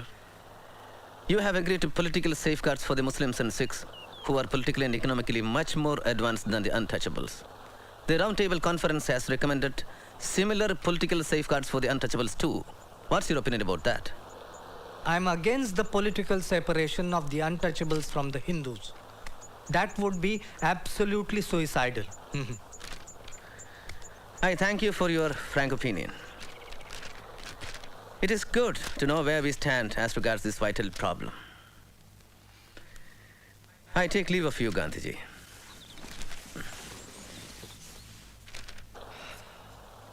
What impatience. Mahadev Bhai? Yes, Bapu? Why do you think he said he has no homeland? Perhaps being a Mahar, he feels... Dr. Ambedkar is a Mahar? The whole world knows this, Bapu. The whole world might know, but I didn't. Why didn't anybody tell me about it?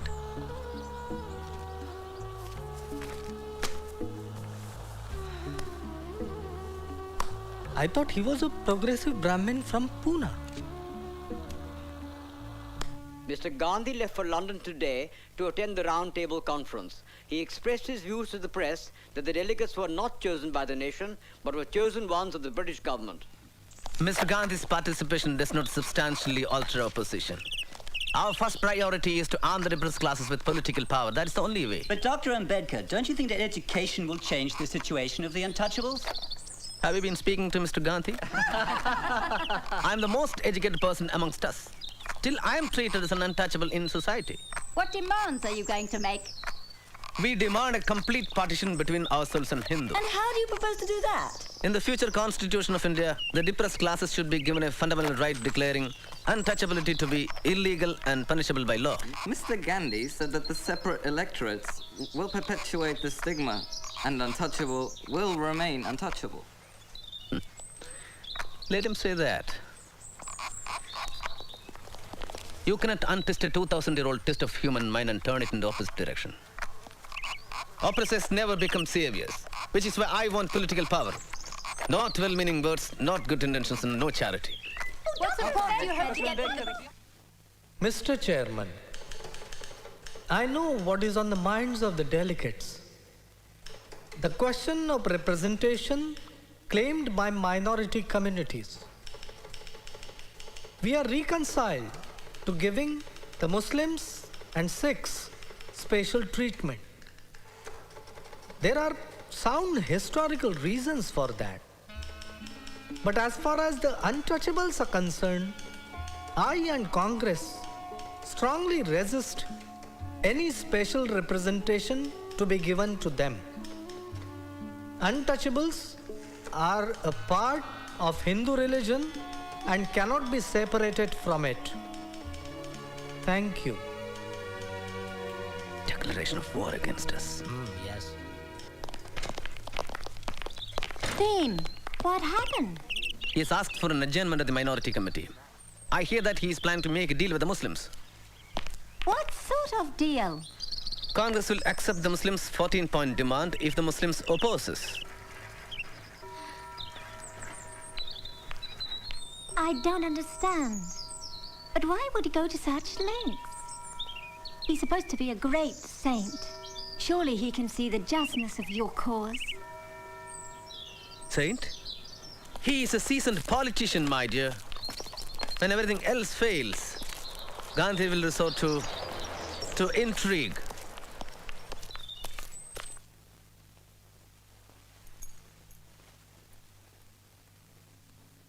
Mr. Prime Minister and friends, I have to announce with deep regret that we have failed to secure an agreeable solution to the communal question through informal discussions. The failure was inherent in the composition of delegates who are nominees of the government and not representatives of the people. As for the Congress, it represents the entire nation, including the untouchables. Mr. Chairman, sir, I have not the slightest doubt that I fully represent the claims of my community. The Mahatma claims the Congress represents the depressed classes more than I do. I can only say that it is one of the many false claims which irresponsible people keep making.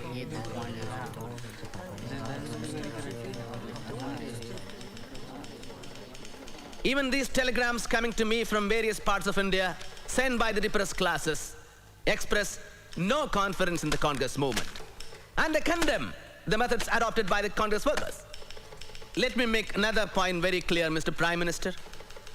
The depressed classes are not clamoring for a transfer of power in India. But if that does happen, it should not fall in the hands of a few, an oligarchy or a group of people.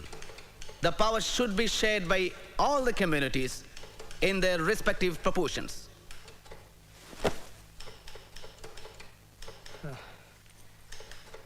I strongly believe that untouchability is on its last leg, and separate electorates will only perpetuate that stigma. I will walk from one end of India to the other to tell the untouchables that this is not the way to remove untouchability. I would rather Hinduism died than untouchability lived. I have great regard for Dr. Ambedkar, but it seems that great wrong under which the learned doctor has labored, and perhaps the bitter experiences that he has undergone, have warped his decision. It is not a proper claim when Dr. Ambedkar seeks to speak for the whole of the untouchables. I can say with humility that I represent the vast masses of the untouchables. Those who speak of the political rights of the untouchables do not know their India. I would resist this kind of a political separation with my life. Thank you.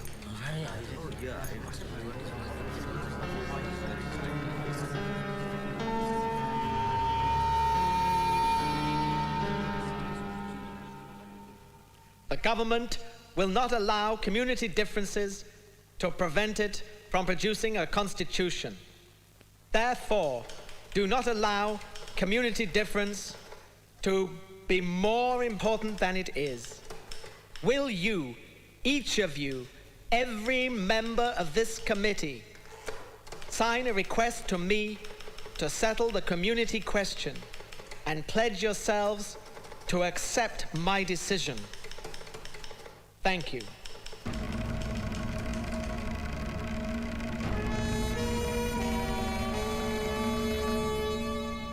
British Premier Mr. MacDonald announced the communal award granting separate seats to the depressed classes. It is feared in some quarters that this award might politically balkanize India.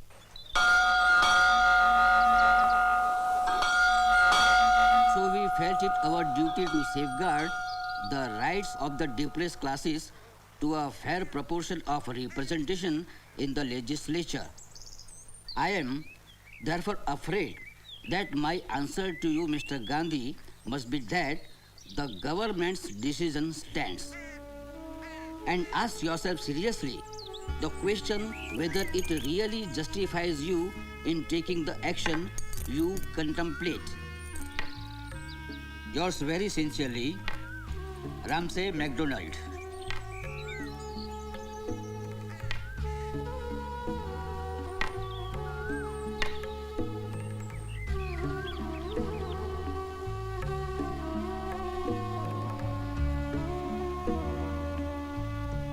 But Gandhiji didn't count on MacDonald granting separate electorates. Muslims and Sikhs and Christians too are given separate electorates. Why doesn't he object to those? Why does he have to take it out on us alone? The Mahatma's ways are unfathomable to us mere mortals. But the Mahatma is not an immortal person, nor is the Congress. Instead of fighting Mahatma, why don't you believe that he is sincere in his pledge to remove untouchability? There have been many Mahatmas in India whose sole objective was to remove untouchability. Every one of them failed in his mission. Mahatmas have come and Mahatmas have gone, but the untouchables have remained untouchables. Ambedkar! Ambedkar!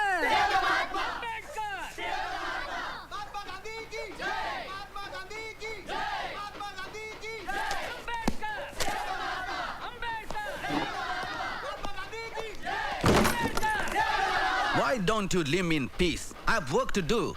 Mahatma Ji is dying and this man wants to live in peace? Why don't you go and meet the Mahatma in Pune? What for? I've said what I wanted to. Now let me work. I have to appear before the court tomorrow for a case. Is earning money more important to you than Gandhiji's life? Madam Perrin and Mr. Thakur, you don't know what you're talking about. Your leaders don't have to worry about their daily bread. But if I don't work, I don't eat my family's starves. Please leave me alone. Dr. Ambedkar, we are receiving cables from the whole world, entreating us to save Gandhiji's life. Gandhiji's life must be saved. But why do you corner us? Why put Gandhiji's life against the interest of my people? Hang me by the nearest lamppost, but I would never betray my people in the name of saving Gandhiji's life. You would better appeal to Gandhiji to postpone his fast for about a week and then seek a solution for the problem. Gandhiji has a way of making people bend to his will. We too must show our willpower. By going on fast, he's making villains out of us. Who's that? Vaini? You shouldn't have come. He's been returning his tiffin, almost untouched. I know he was ill in England. Sit down. You will kill yourself. I have enough troubles on my hands already. Won't you eat?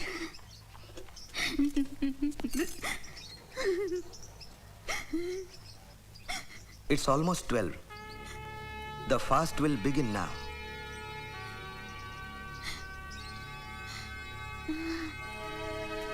Babu? Thank you.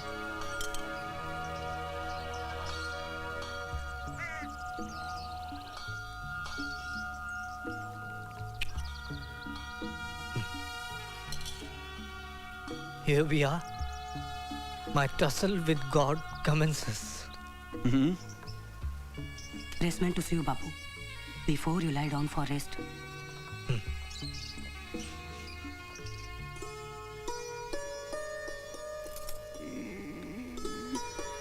Ramu, Thank God you've come. Lie down, lie down, lie down. I'll bring you food. No, Emma, you lie down. I'll bring him food. lie down. Are you taking medicines regularly?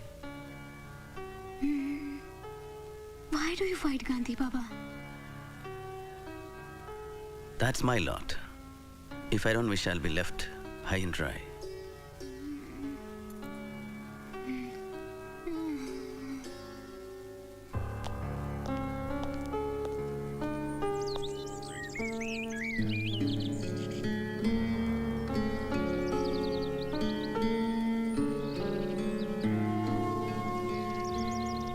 Panel.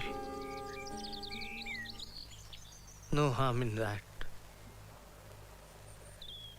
But I would like to meet Dr. Ambedkar first.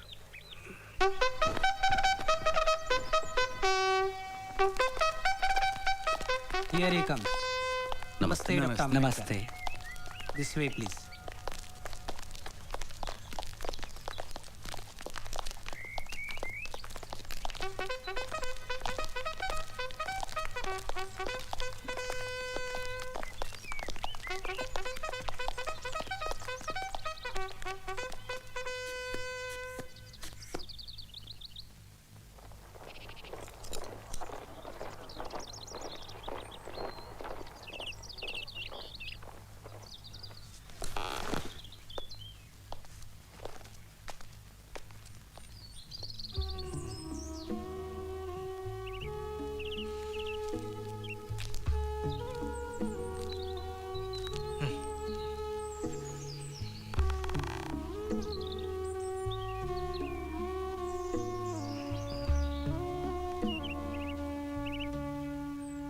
Gandhiji, you have been very unfair to us.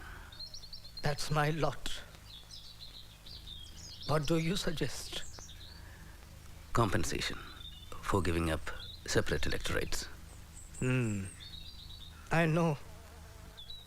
The reserved seats. Surely, but the number is negotiable. Let me tell you, Ambedkar, I'm fully with you. You are an untouchable by birth. I consider myself untouchable by adoption. And I also know that you want to save my life. Yes, Gandhiji. You know, I'm not adamant on separate electorates as a matter of principle. The purpose is to enable a minority to select candidates to the legislature who will be its real, not nominal representatives.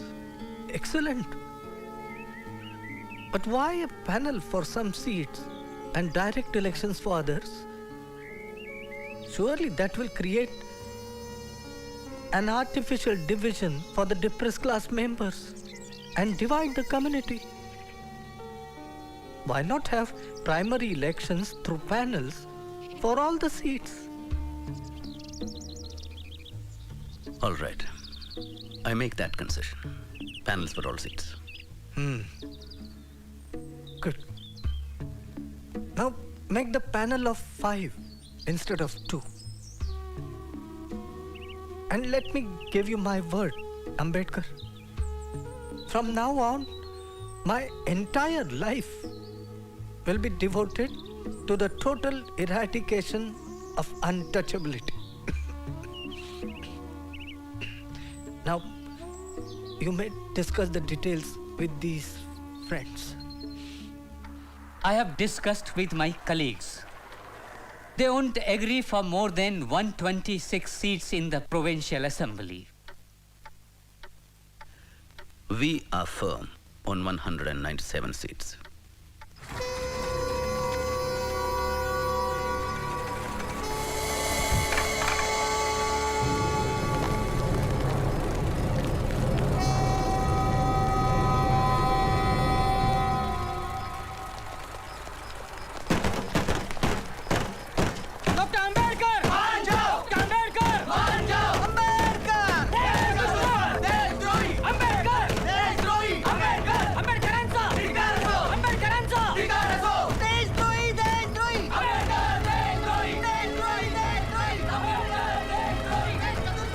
I had warned you, Dr. Saheb. We are receiving threatening letters.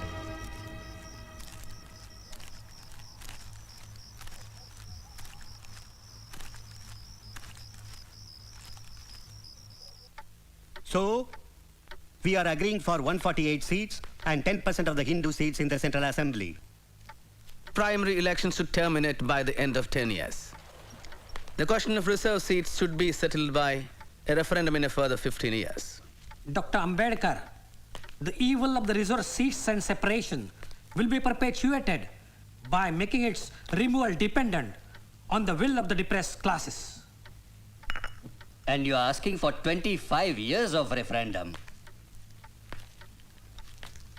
I refuse to believe that untouchability will be no more in the next 20 years or so. Facing the sword of Damocles will surely compel the caste Hindus to change their inhuman attitudes to the untouchables. Dr. Ambedkar, try to understand. Gandhiji is fighting for his life. So what? So what? Oh, sorry. Don't worry. We will ask somebody to clean it. Devdas? How is Bapuji? The doctor says he's sinking. His blood pressure is low. He's dehydrated and getting breathless. Did you hear what Devdas is saying? Dr. Ambedkar, please. Please. No referendum, please.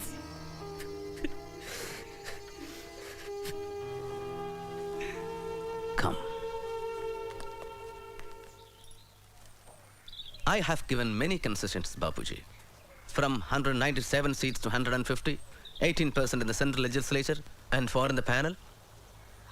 Surely untouchability will not vanish in 15 to 20 years just because of this. I propose a referendum of the depressed classes in 10 years on this issue. But these people are opposed to that. You mean putting the matter of caste Hindus on trial?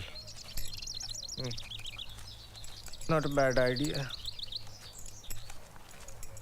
But why wait for so long?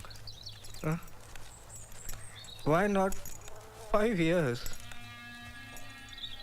Need I tell you the anguish and resentment of the untouchables against centuries of wrongs and oppressions at the hands of the Hindus? And do you think, Bapuji, 5 years? Yes. I know. You have a right to demand safeguards. But from my fiery bed, I beg you to be lenient, Ambedkar. I seek a reprieve for caste Hindus. Their conscience is aroused, Ambedkar. Statutory measures at this point will only delay the process of heart cleansing and self-purification. But Bapuji... All right. The referendum, but within 5 years. Huh?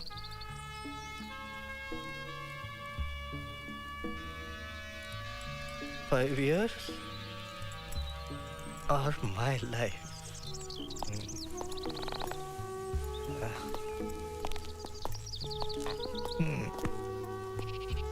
Dr. Ambedkar, we should leave.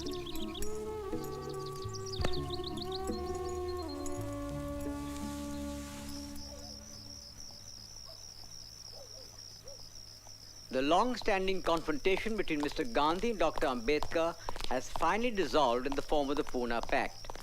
Dr. Ambedkar has agreed to sign it without the condition of a referendum. He and Pandit Malviya will sign it. This will bring to an end Mr. Gandhi's long fast.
Dr. Ambedkar, once again you have caused a great furore. What can I say, Miss Epstein? It seems to be my lot. It would be no exaggeration to say that I am the most hated man in Hindu India today. I am represented as a traitor, cursed as a destroyer of Hinduism, branded as the greatest enemy of this country. But after the dust settles down and a review of my life is taken objectively by the future historians, perhaps they will acclaim my services to the nation. And if they don't? If they don't, I don't care. I know the depressed classes have implicit faith in my work. They'll hold me close to their hearts. Of that, I'm certain. Dr. Ambedkar, I have called you here to lend your support to Subbarayan and Iyengar's temple entry bill.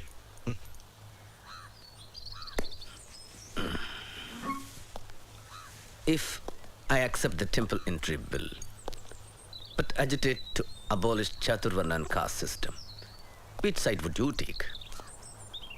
Suppose I accept Chaturvarna. What will be your interpretation?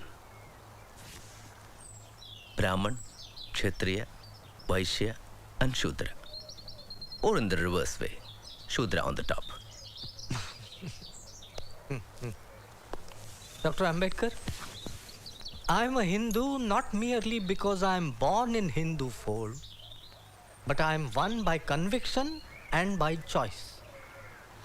There is no superiority or inferiority in the Hinduism of my conception. But if you want to fight Varnashram itself, then I cannot be in your camp. Because I strongly believe Varnashram to be an integral part of Hinduism. So, I cannot be in your camp too. Bapu, our salvation lies in political power, not in making pilgrimages or observance of fasts. I'll take your leave now.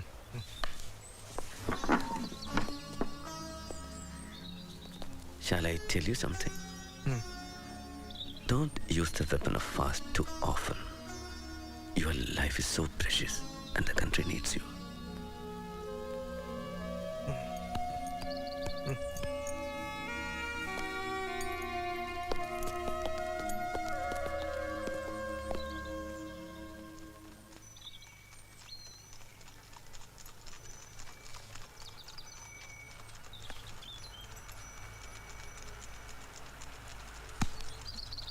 I know you love books.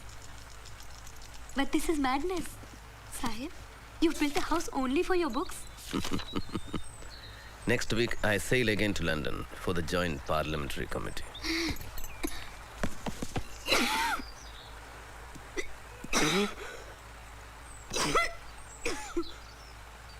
Ramo, come sit here.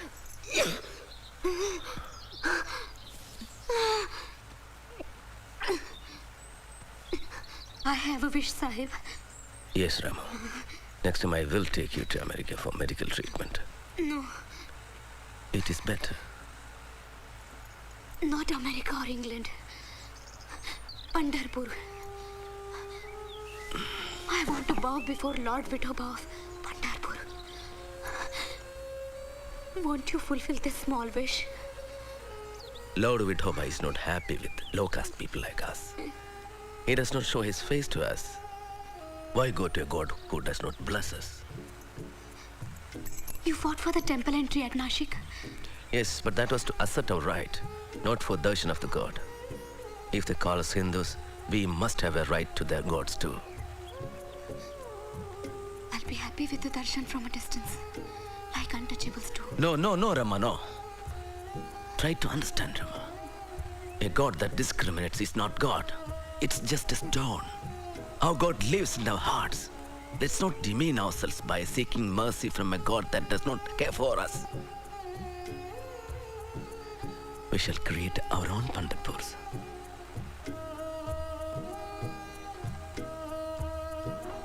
Dear Bhaurav, I am going through difficult times. As principal of the law college, I am trying to bring reformations in the college syllabus. I am caught up between duties for my people and duties at home.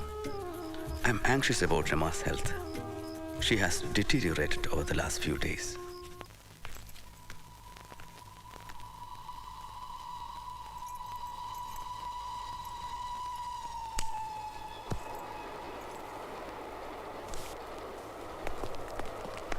I tried my best. Take this. You'll get well. No. Get well. I'll take you to the best of doctors. It's no use. I'll make you happy. I'm happy. I'll die happy. I'm not afraid of death.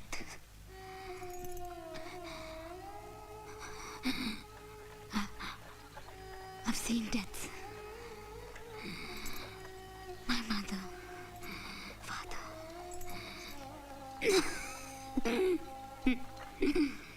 Your parents. Hans. Your brother. Our 4 children. Ramesh. Gangadhar. Hindu. Rajratna. I've seen them die. Sahib. Is it raining?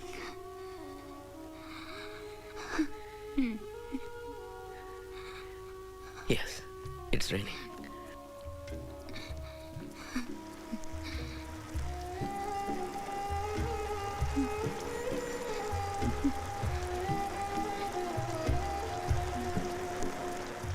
Don't exhaust yourself. I need you. You don't know how lonely I am.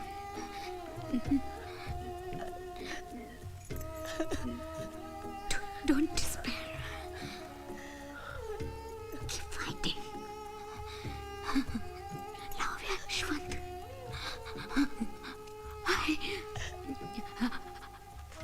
Mother. Rama.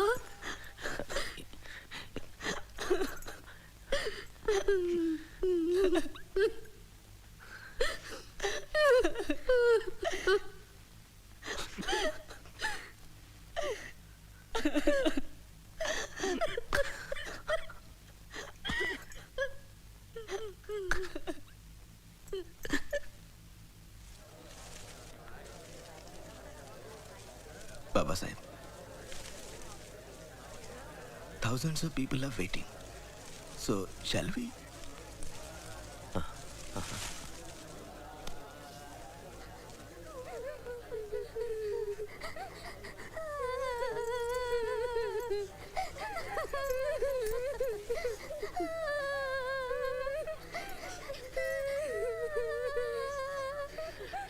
Her last wish was to wear a white sari.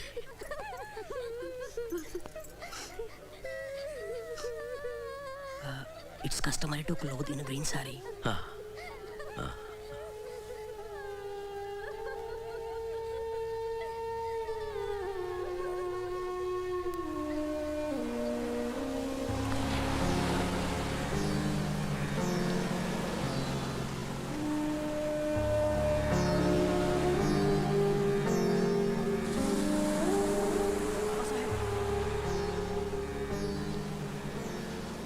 Babasaheb, 400 untouchables of Kohinoor village are converting to Islam. Ask them to wait.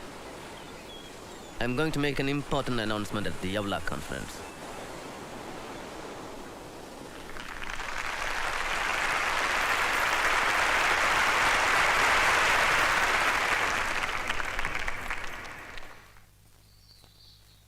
And thus, my unfortunate brothers and sisters,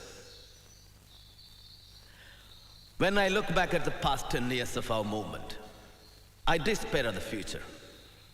Enough. We are no longer dumb animals. The time has come to put an end to this harassment and indignities. Let's leave this cesspool of caste which made us worse than worms. Break these shackles. Destroy the social prison. Let's choose a new religion which will guarantee us equality of status and opportunities. Unfortunately, I was born a Hindu untouchable. It was beyond my power to prevent that. But it is within my power to refuse to live under these humiliating conditions.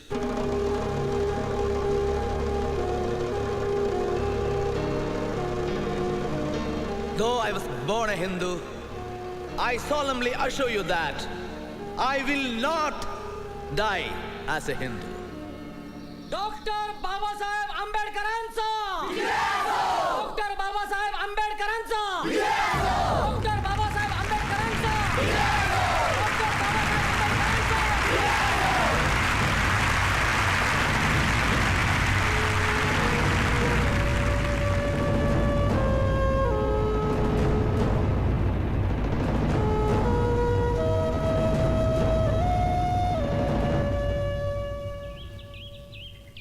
This is an unfortunate decision.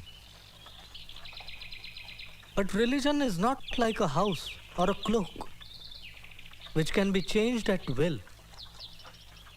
It is a more integral part of one's own self than of one's body.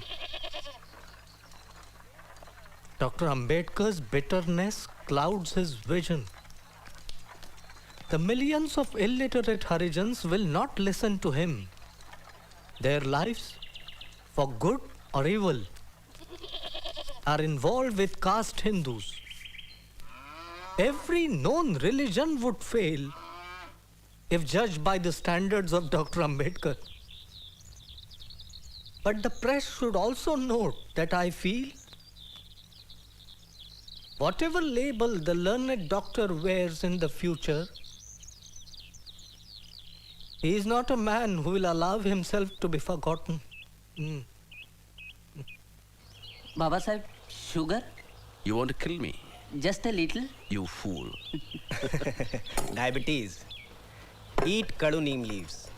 Or better boil them 1/4 and drink every morning. That bitter dose? I have been swallowing it for my entire life. And now you are administering it to us. Doctor, your leaving will be a great blow to Hinduism.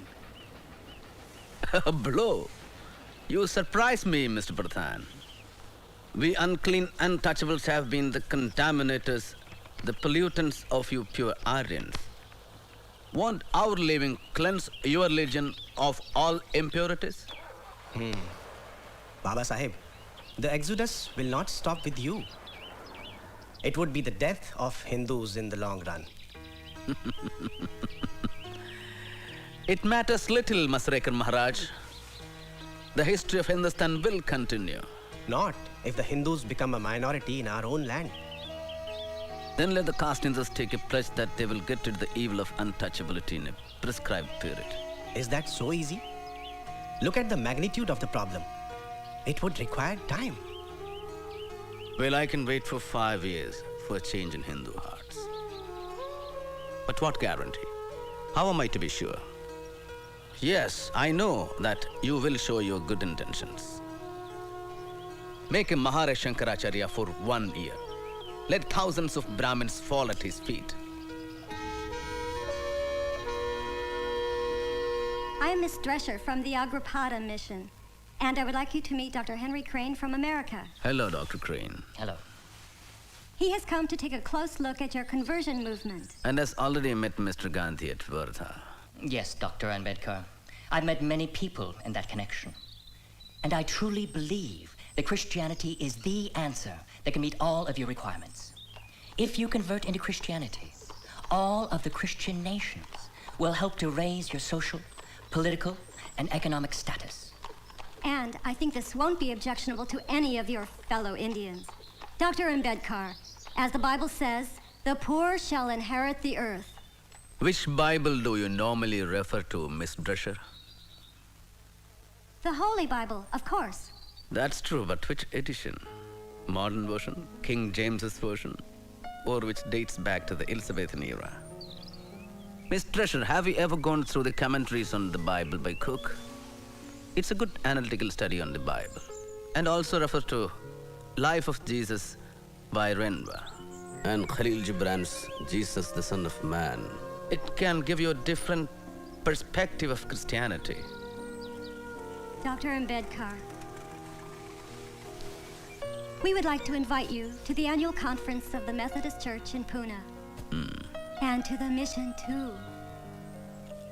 I'll try. Babasaheb, Muslim India would be honored to welcome you and all untouchables. We promise you that untouchables will have the fullest equality and rights in every sphere: political, social, economical, and religious. As you know, Babasaheb, our religion believes in one God, Ekankar, and provides equal treatment to all its followers.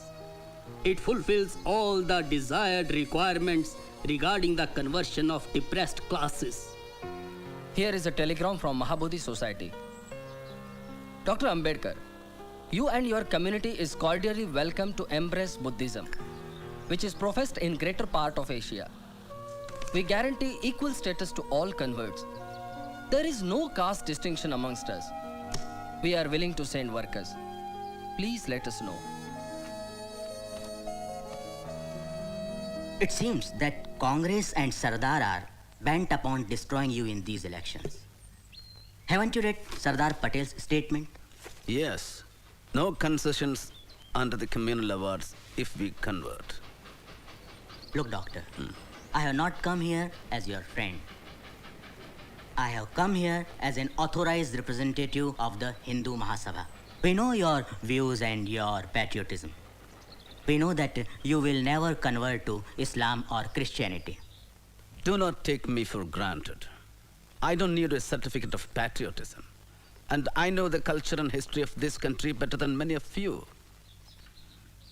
Yes, it is my contention that the conversion to either of these faiths would fundamentally alter the political and cultural equation here. But how does it concern us if we have no stake? Doctor, we shall fight tooth and nail to protect your concessions. Even if you convert to Sikhism, the Hindu Mahasabha will give you a written commitment. How diabolical, you old Brahmin bandicoot.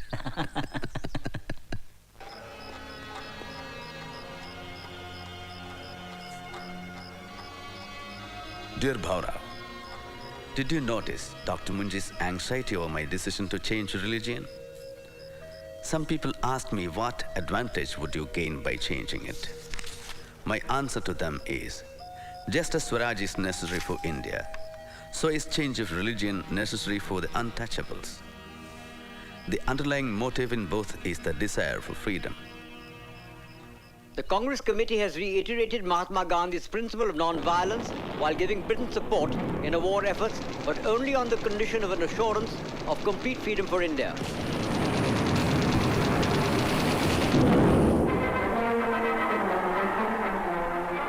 On the other hand, Dr. Ambedkar's Independent Labour Party has given a total and unconditional support to Britain's war against fascism. I believe that Nazism is a menace to the future of all mankind. This is a war between dictatorship and democracy. A dictatorship based not on any moral order, but on racial arrogance. The Congress doesn't seem to understand this. Do they want to exchange the British for the Nazis?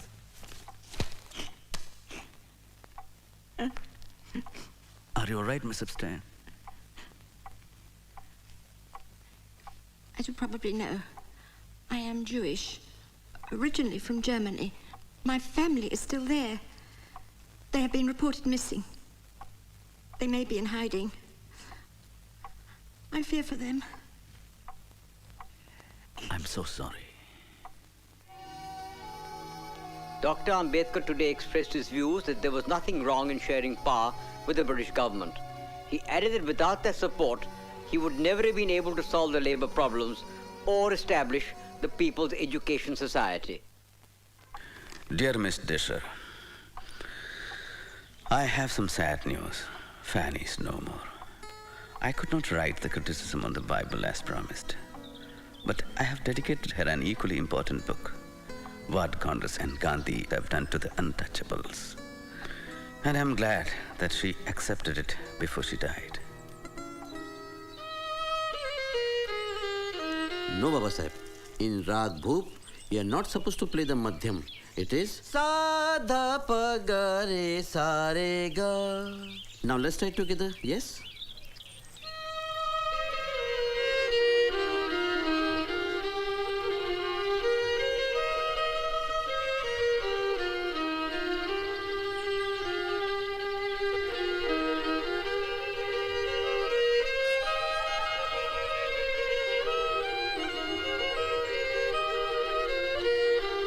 Mr. President, sir, this Constituent Assembly declares its firm and solemn resolve to proclaim India as an independent, sovereign republic and to draw up for her future governance a constitution wherein the territories will be governed by the country. In substance, my amendment proposes we postpone passing this resolution to a later stage to enable the Muslim League and the Indian states to participate, if they choose so, in the deliberations of the Assembly. Now, I call upon Dr. Ambedkar to take the floor.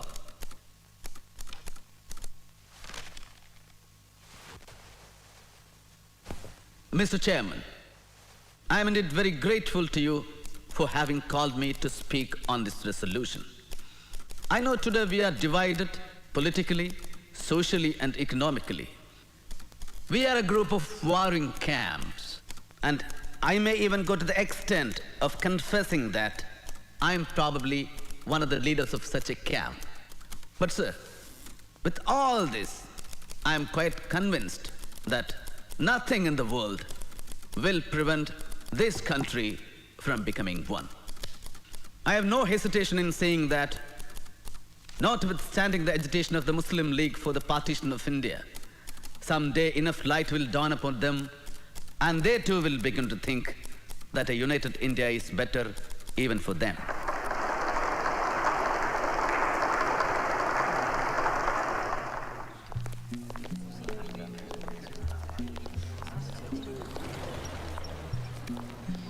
It seems you are firm on your stand on Pakistan. Well, Dr. Ambedkar, in your own words and thoughts on Pakistan, you have said that Hindus think that Pakistan is a dream of Muslims, but Muslims know that Pakistan is a reality.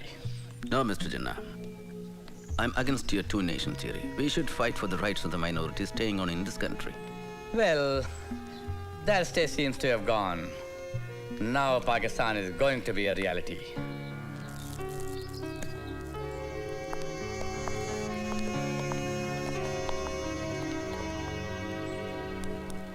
Untouchability in any form is abolished, and the imposition of any disability on that account shall be an offense. Mahatma Gandhi की जय, महात्मा गांधी की जय, महात्मा गांधी की जय, महात्मा गांधी की जय, महात्मा गांधी की जय.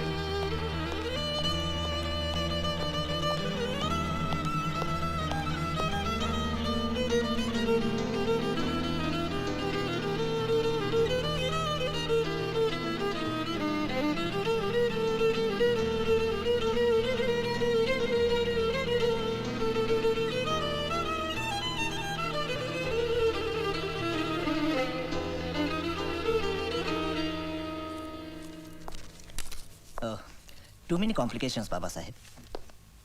Diabetes, arthritis, high blood pressure, neuritis.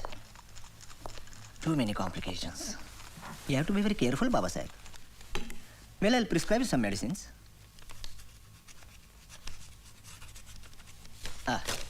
Meet my colleague, Dr. Sharda Kabir. She'll explain you about the diet and other things. Doctor, excuse me. I have to see some patients. I'll be back again.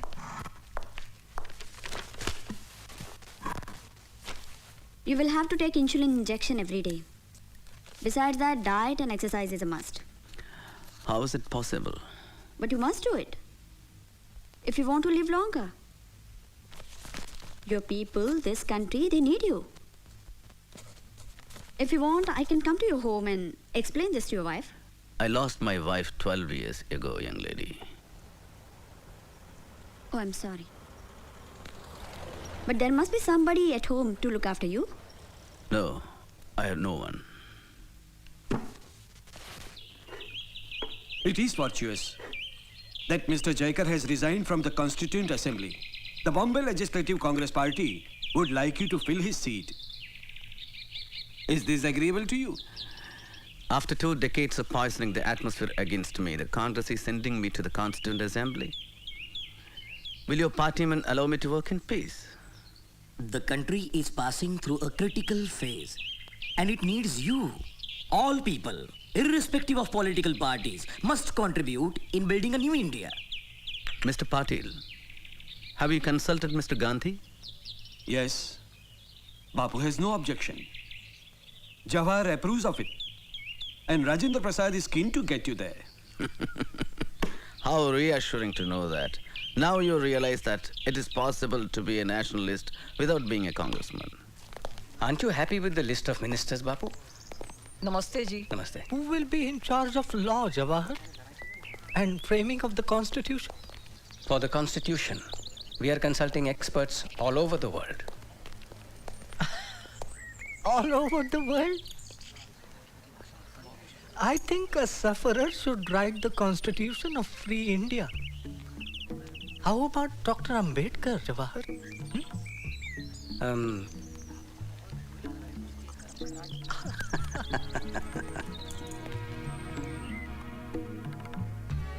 Yes.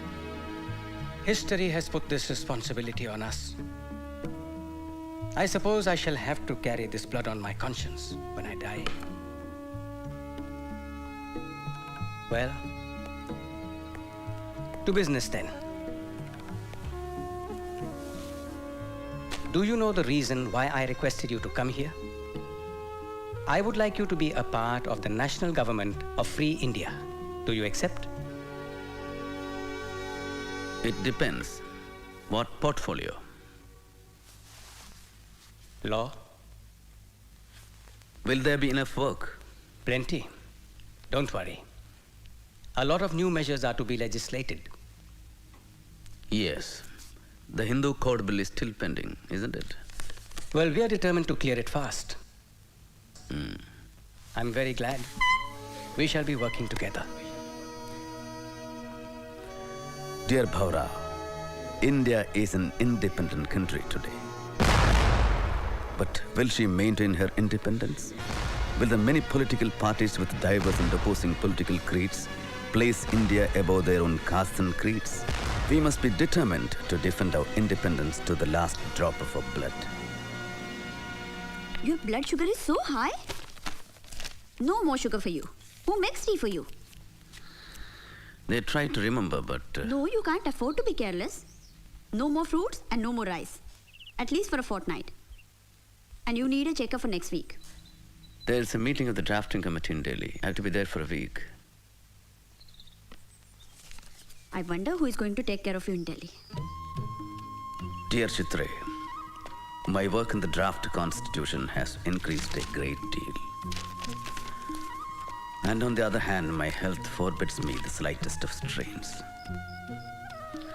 I have considered your suggestion of having somebody to look after my health sympathetically. I have decided to marry Dr. Sharada Kabir.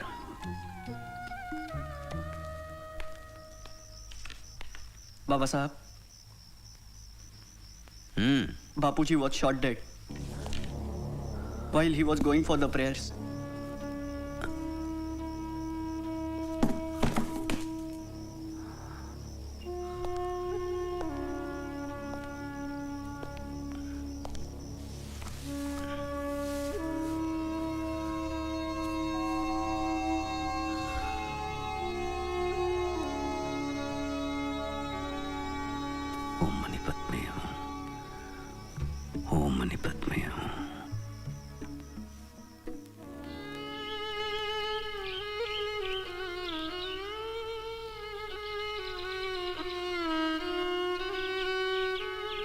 Dr. Ambedkar, you sign first. Then she will sign.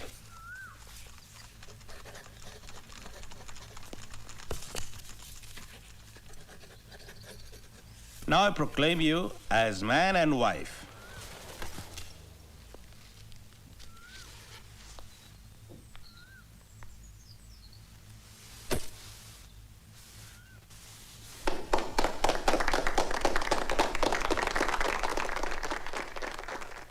Mr. President, sir, I introduce the draft constitution settled by the drafting committee and move that it be taken into consideration. Mr. President, sir, I am one of those in the House who are aware of the amount of work and enthusiasm that Dr. Ambedkar has brought to bear on the work of drafting this constitution. The House is perhaps aware that of the 7 members nominated by you, one had resigned and was not replaced. One was away in America and his place was not filled up. And another person was engaged in his state affairs, and there was a void to that extent. 1 or 2 people were far away from Delhi, and perhaps reasons of health did not permit them to attend. So it happened ultimately that the burden of drafting this constitution fell on Dr. Ambedkar, and I have no doubt we are grateful to him.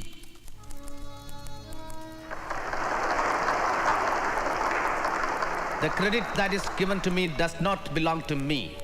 It belongs partly to Sir B.N. Rao, the constitutional advisor to the Constituent Assembly, who prepared a rough draft of the Constitution for the consideration of the drafting committee. A part of the credit must go to the members of the drafting committee also.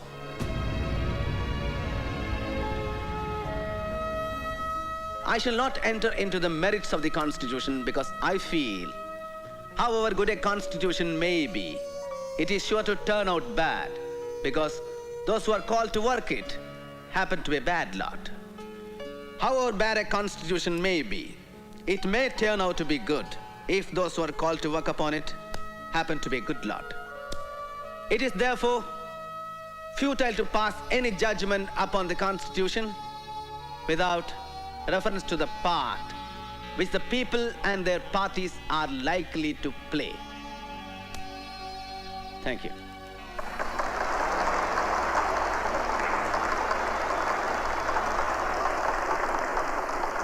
And sitting in this chair and watching the procedures from day to day, I have realized what no one else could have, with what rare zeal and devotion the members of the drafting committee, and especially its chairman, Dr. Ambedkar, irrespective of his indifferent health, have worked.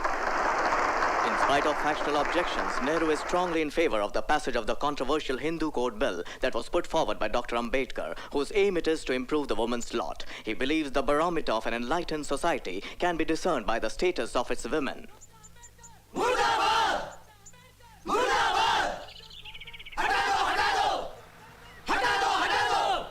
The Hindu Code Bill is an insult to Hindu Dharma Shastra.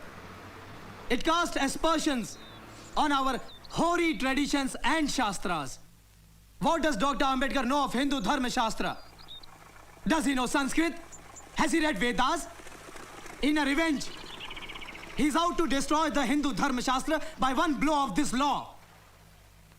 Are we going to allow an untouchable to touch our sacred God-given laws?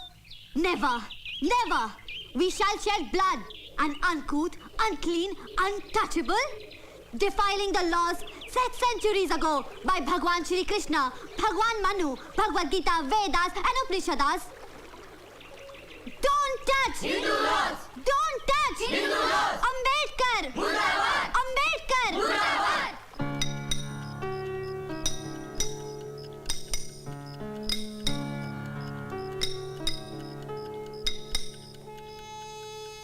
Dear Bhaurao, there is so much opposition to the Hindu Code Bill from all quarters. The statue of Buddha that Madigalkar is making for Siddharth College is in its final stage of completion. And so is my decision to embrace Buddhism. I was always impressed by Buddhism since my childhood, as I had read Life of Buddha, a book written by Dada Kiluskar, a well-known writer, also my father's friend, which he gave me as a gift. Buddhism is the only religion that preaches the three principles of prajna, knowledge, karuna, compassion, and samatha, equality. Buddhism is the answer to the exploitation in the world. People today somehow try to relate Buddhism with communism. But communism is based on force, and Buddhism is ahimsa. It's a democratic system, which is why I have made up my mind to advise the millions of untouchables to embrace Buddhism.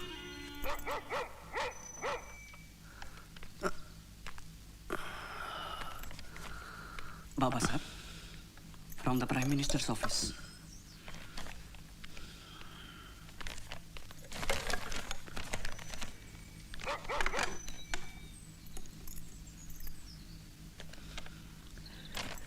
Read it. You know that we have a good deal of opposition to the Hindu Code Bill both inside and outside the House.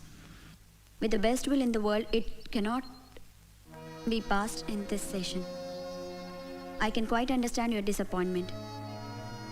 Even the marriage and divorce parts of the bill had ultimately to be postponed. Atrocious.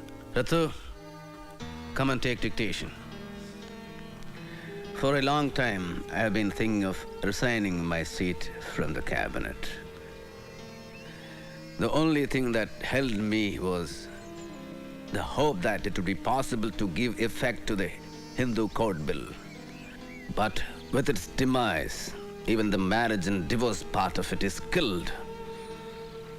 I see no purpose in me continuing as a member.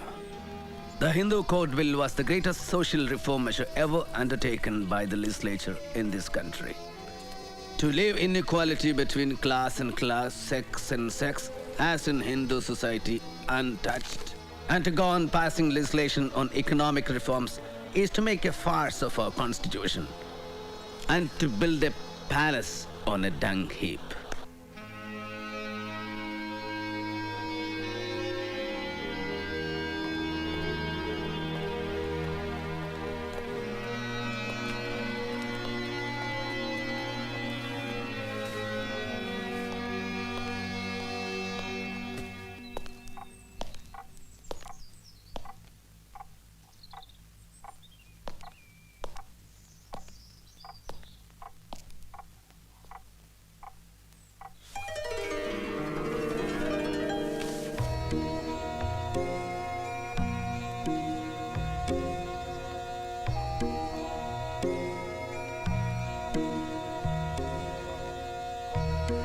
Dear Vaman Rao Godbole, I am confident that one day, to protect humanity, not only India, but the whole world will accept Buddhism. So the day of Diksha will be 14th of October 1956 at Nagpur. Yes, I had promised Gandhiji that when the time comes, I would choose the least harmful way for the country. And this is the greatest benefit I am conferring on the country by embracing Buddhism. For Buddhism is part and parcel of Indian culture. But won't you lose reservations and benefits meant for untouchables? Are Brahmins prepared to become untouchables in return for these reservations? Why are you quitting Hinduism? Why don't you ask your fathers and forefathers that question? Our efforts are to gain basic human rights and regain our self-respect. But why Buddhism? Because Buddha's religion is based on morality and ethics and has no caste. Because the social gospel of Hinduism is inequality, whereas Buddhism is all for equality. Because Buddha's teachings are modern, rational, and ever contemporary. There is no dogma. He makes you think and live by reason. Except Buddha, All founders of religions claimed for themselves the role of savior. Buddha was satisfied with being simply a guide.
Babasaheb Ambedkar करे पुकार Babasaheb Ambedkar करे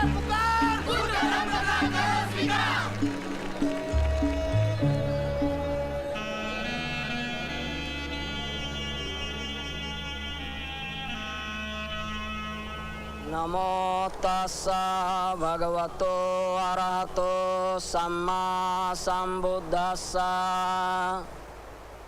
Namo tassa bhagavato arahato samma sambuddhassa. Namo tassa bhagavato arahato samma sambuddhassa. Buddhaṃ saraṇaṃ gacchāmi, Dhammaṃ saraṇaṃ gacchāmi, Saṅghaṃ saraṇaṃ gacchāmi. Pānātipātā veramani, Sikkhapadam samadhiyāmi. Adinādāna veramani, Sikkhapadam samadhiyāmi. Kāme sumikṣāචārā veramani, Sikkhapadam samadhiyāmi. Musāvādā veramani, Sikkhapadam samadhiyāmi. Surāmeraya majjapamādāṭṭhāna veramani, Sikkhapadam samadhiyāmi. Sadhu, sadhu, sadhu. My beloved brothers and sisters, I have renounced the Hindu religion and I am embracing the great Buddha and his Dhamma based on equality of man, knowledge, right path and compassion. Hear me, my brothers and sisters. I am no longer a Hindu, no longer an untouchable. I am a liberated human being, a free man, no longer a slave of a pernicious social system. And so, my brothers and sisters, I hereby take a pledge to dedicate my remaining life to spread the Dhamma, the light of Buddha, throughout the world. And now, my dear brothers and sisters, those of you who want to follow me unto the light shown by the great Buddha should rise and repeat the Saranatraya and the pledges after me.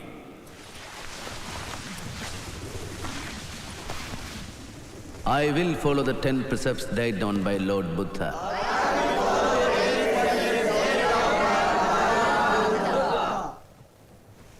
I will treat all animals with compassion.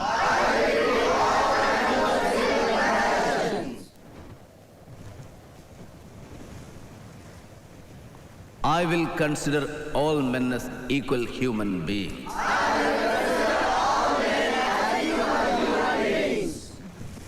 I will accept the Dhamma of Gautam Buddha and give up my old religion, which was detrimental to the progress of humanity and which treats humans with contempt.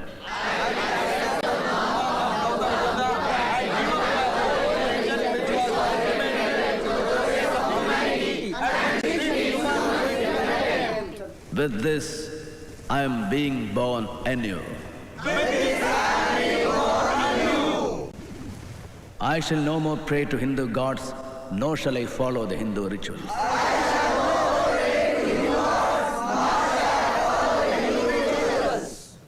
Henceforth, the three principles enumerated by the Buddha, knowledge, right path, and compassion, shall guide my actions throughout my life.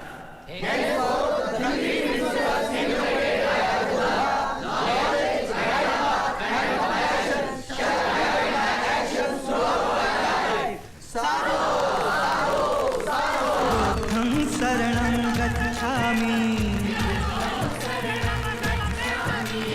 Dhammam saranam gacchami, Sangham saranam gacchami,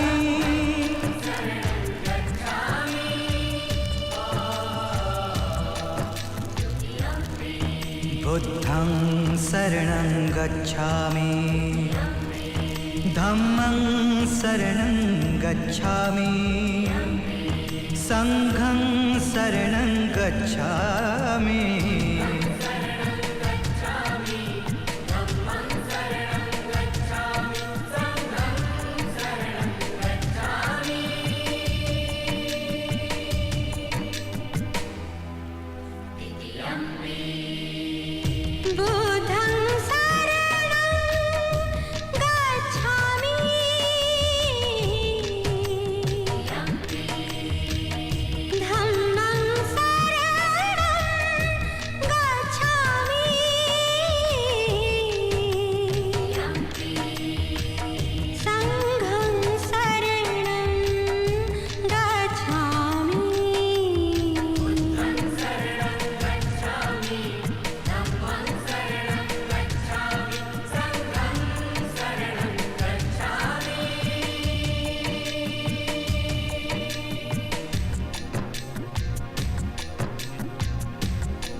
Sikhapadam samadhiyami.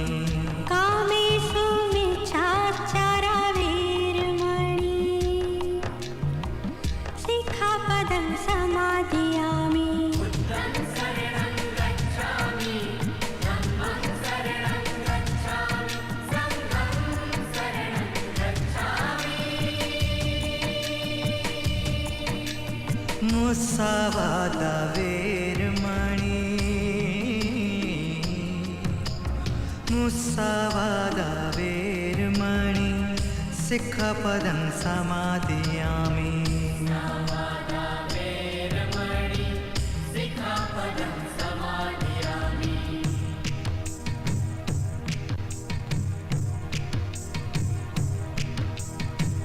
Sura mera yamaja.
Dum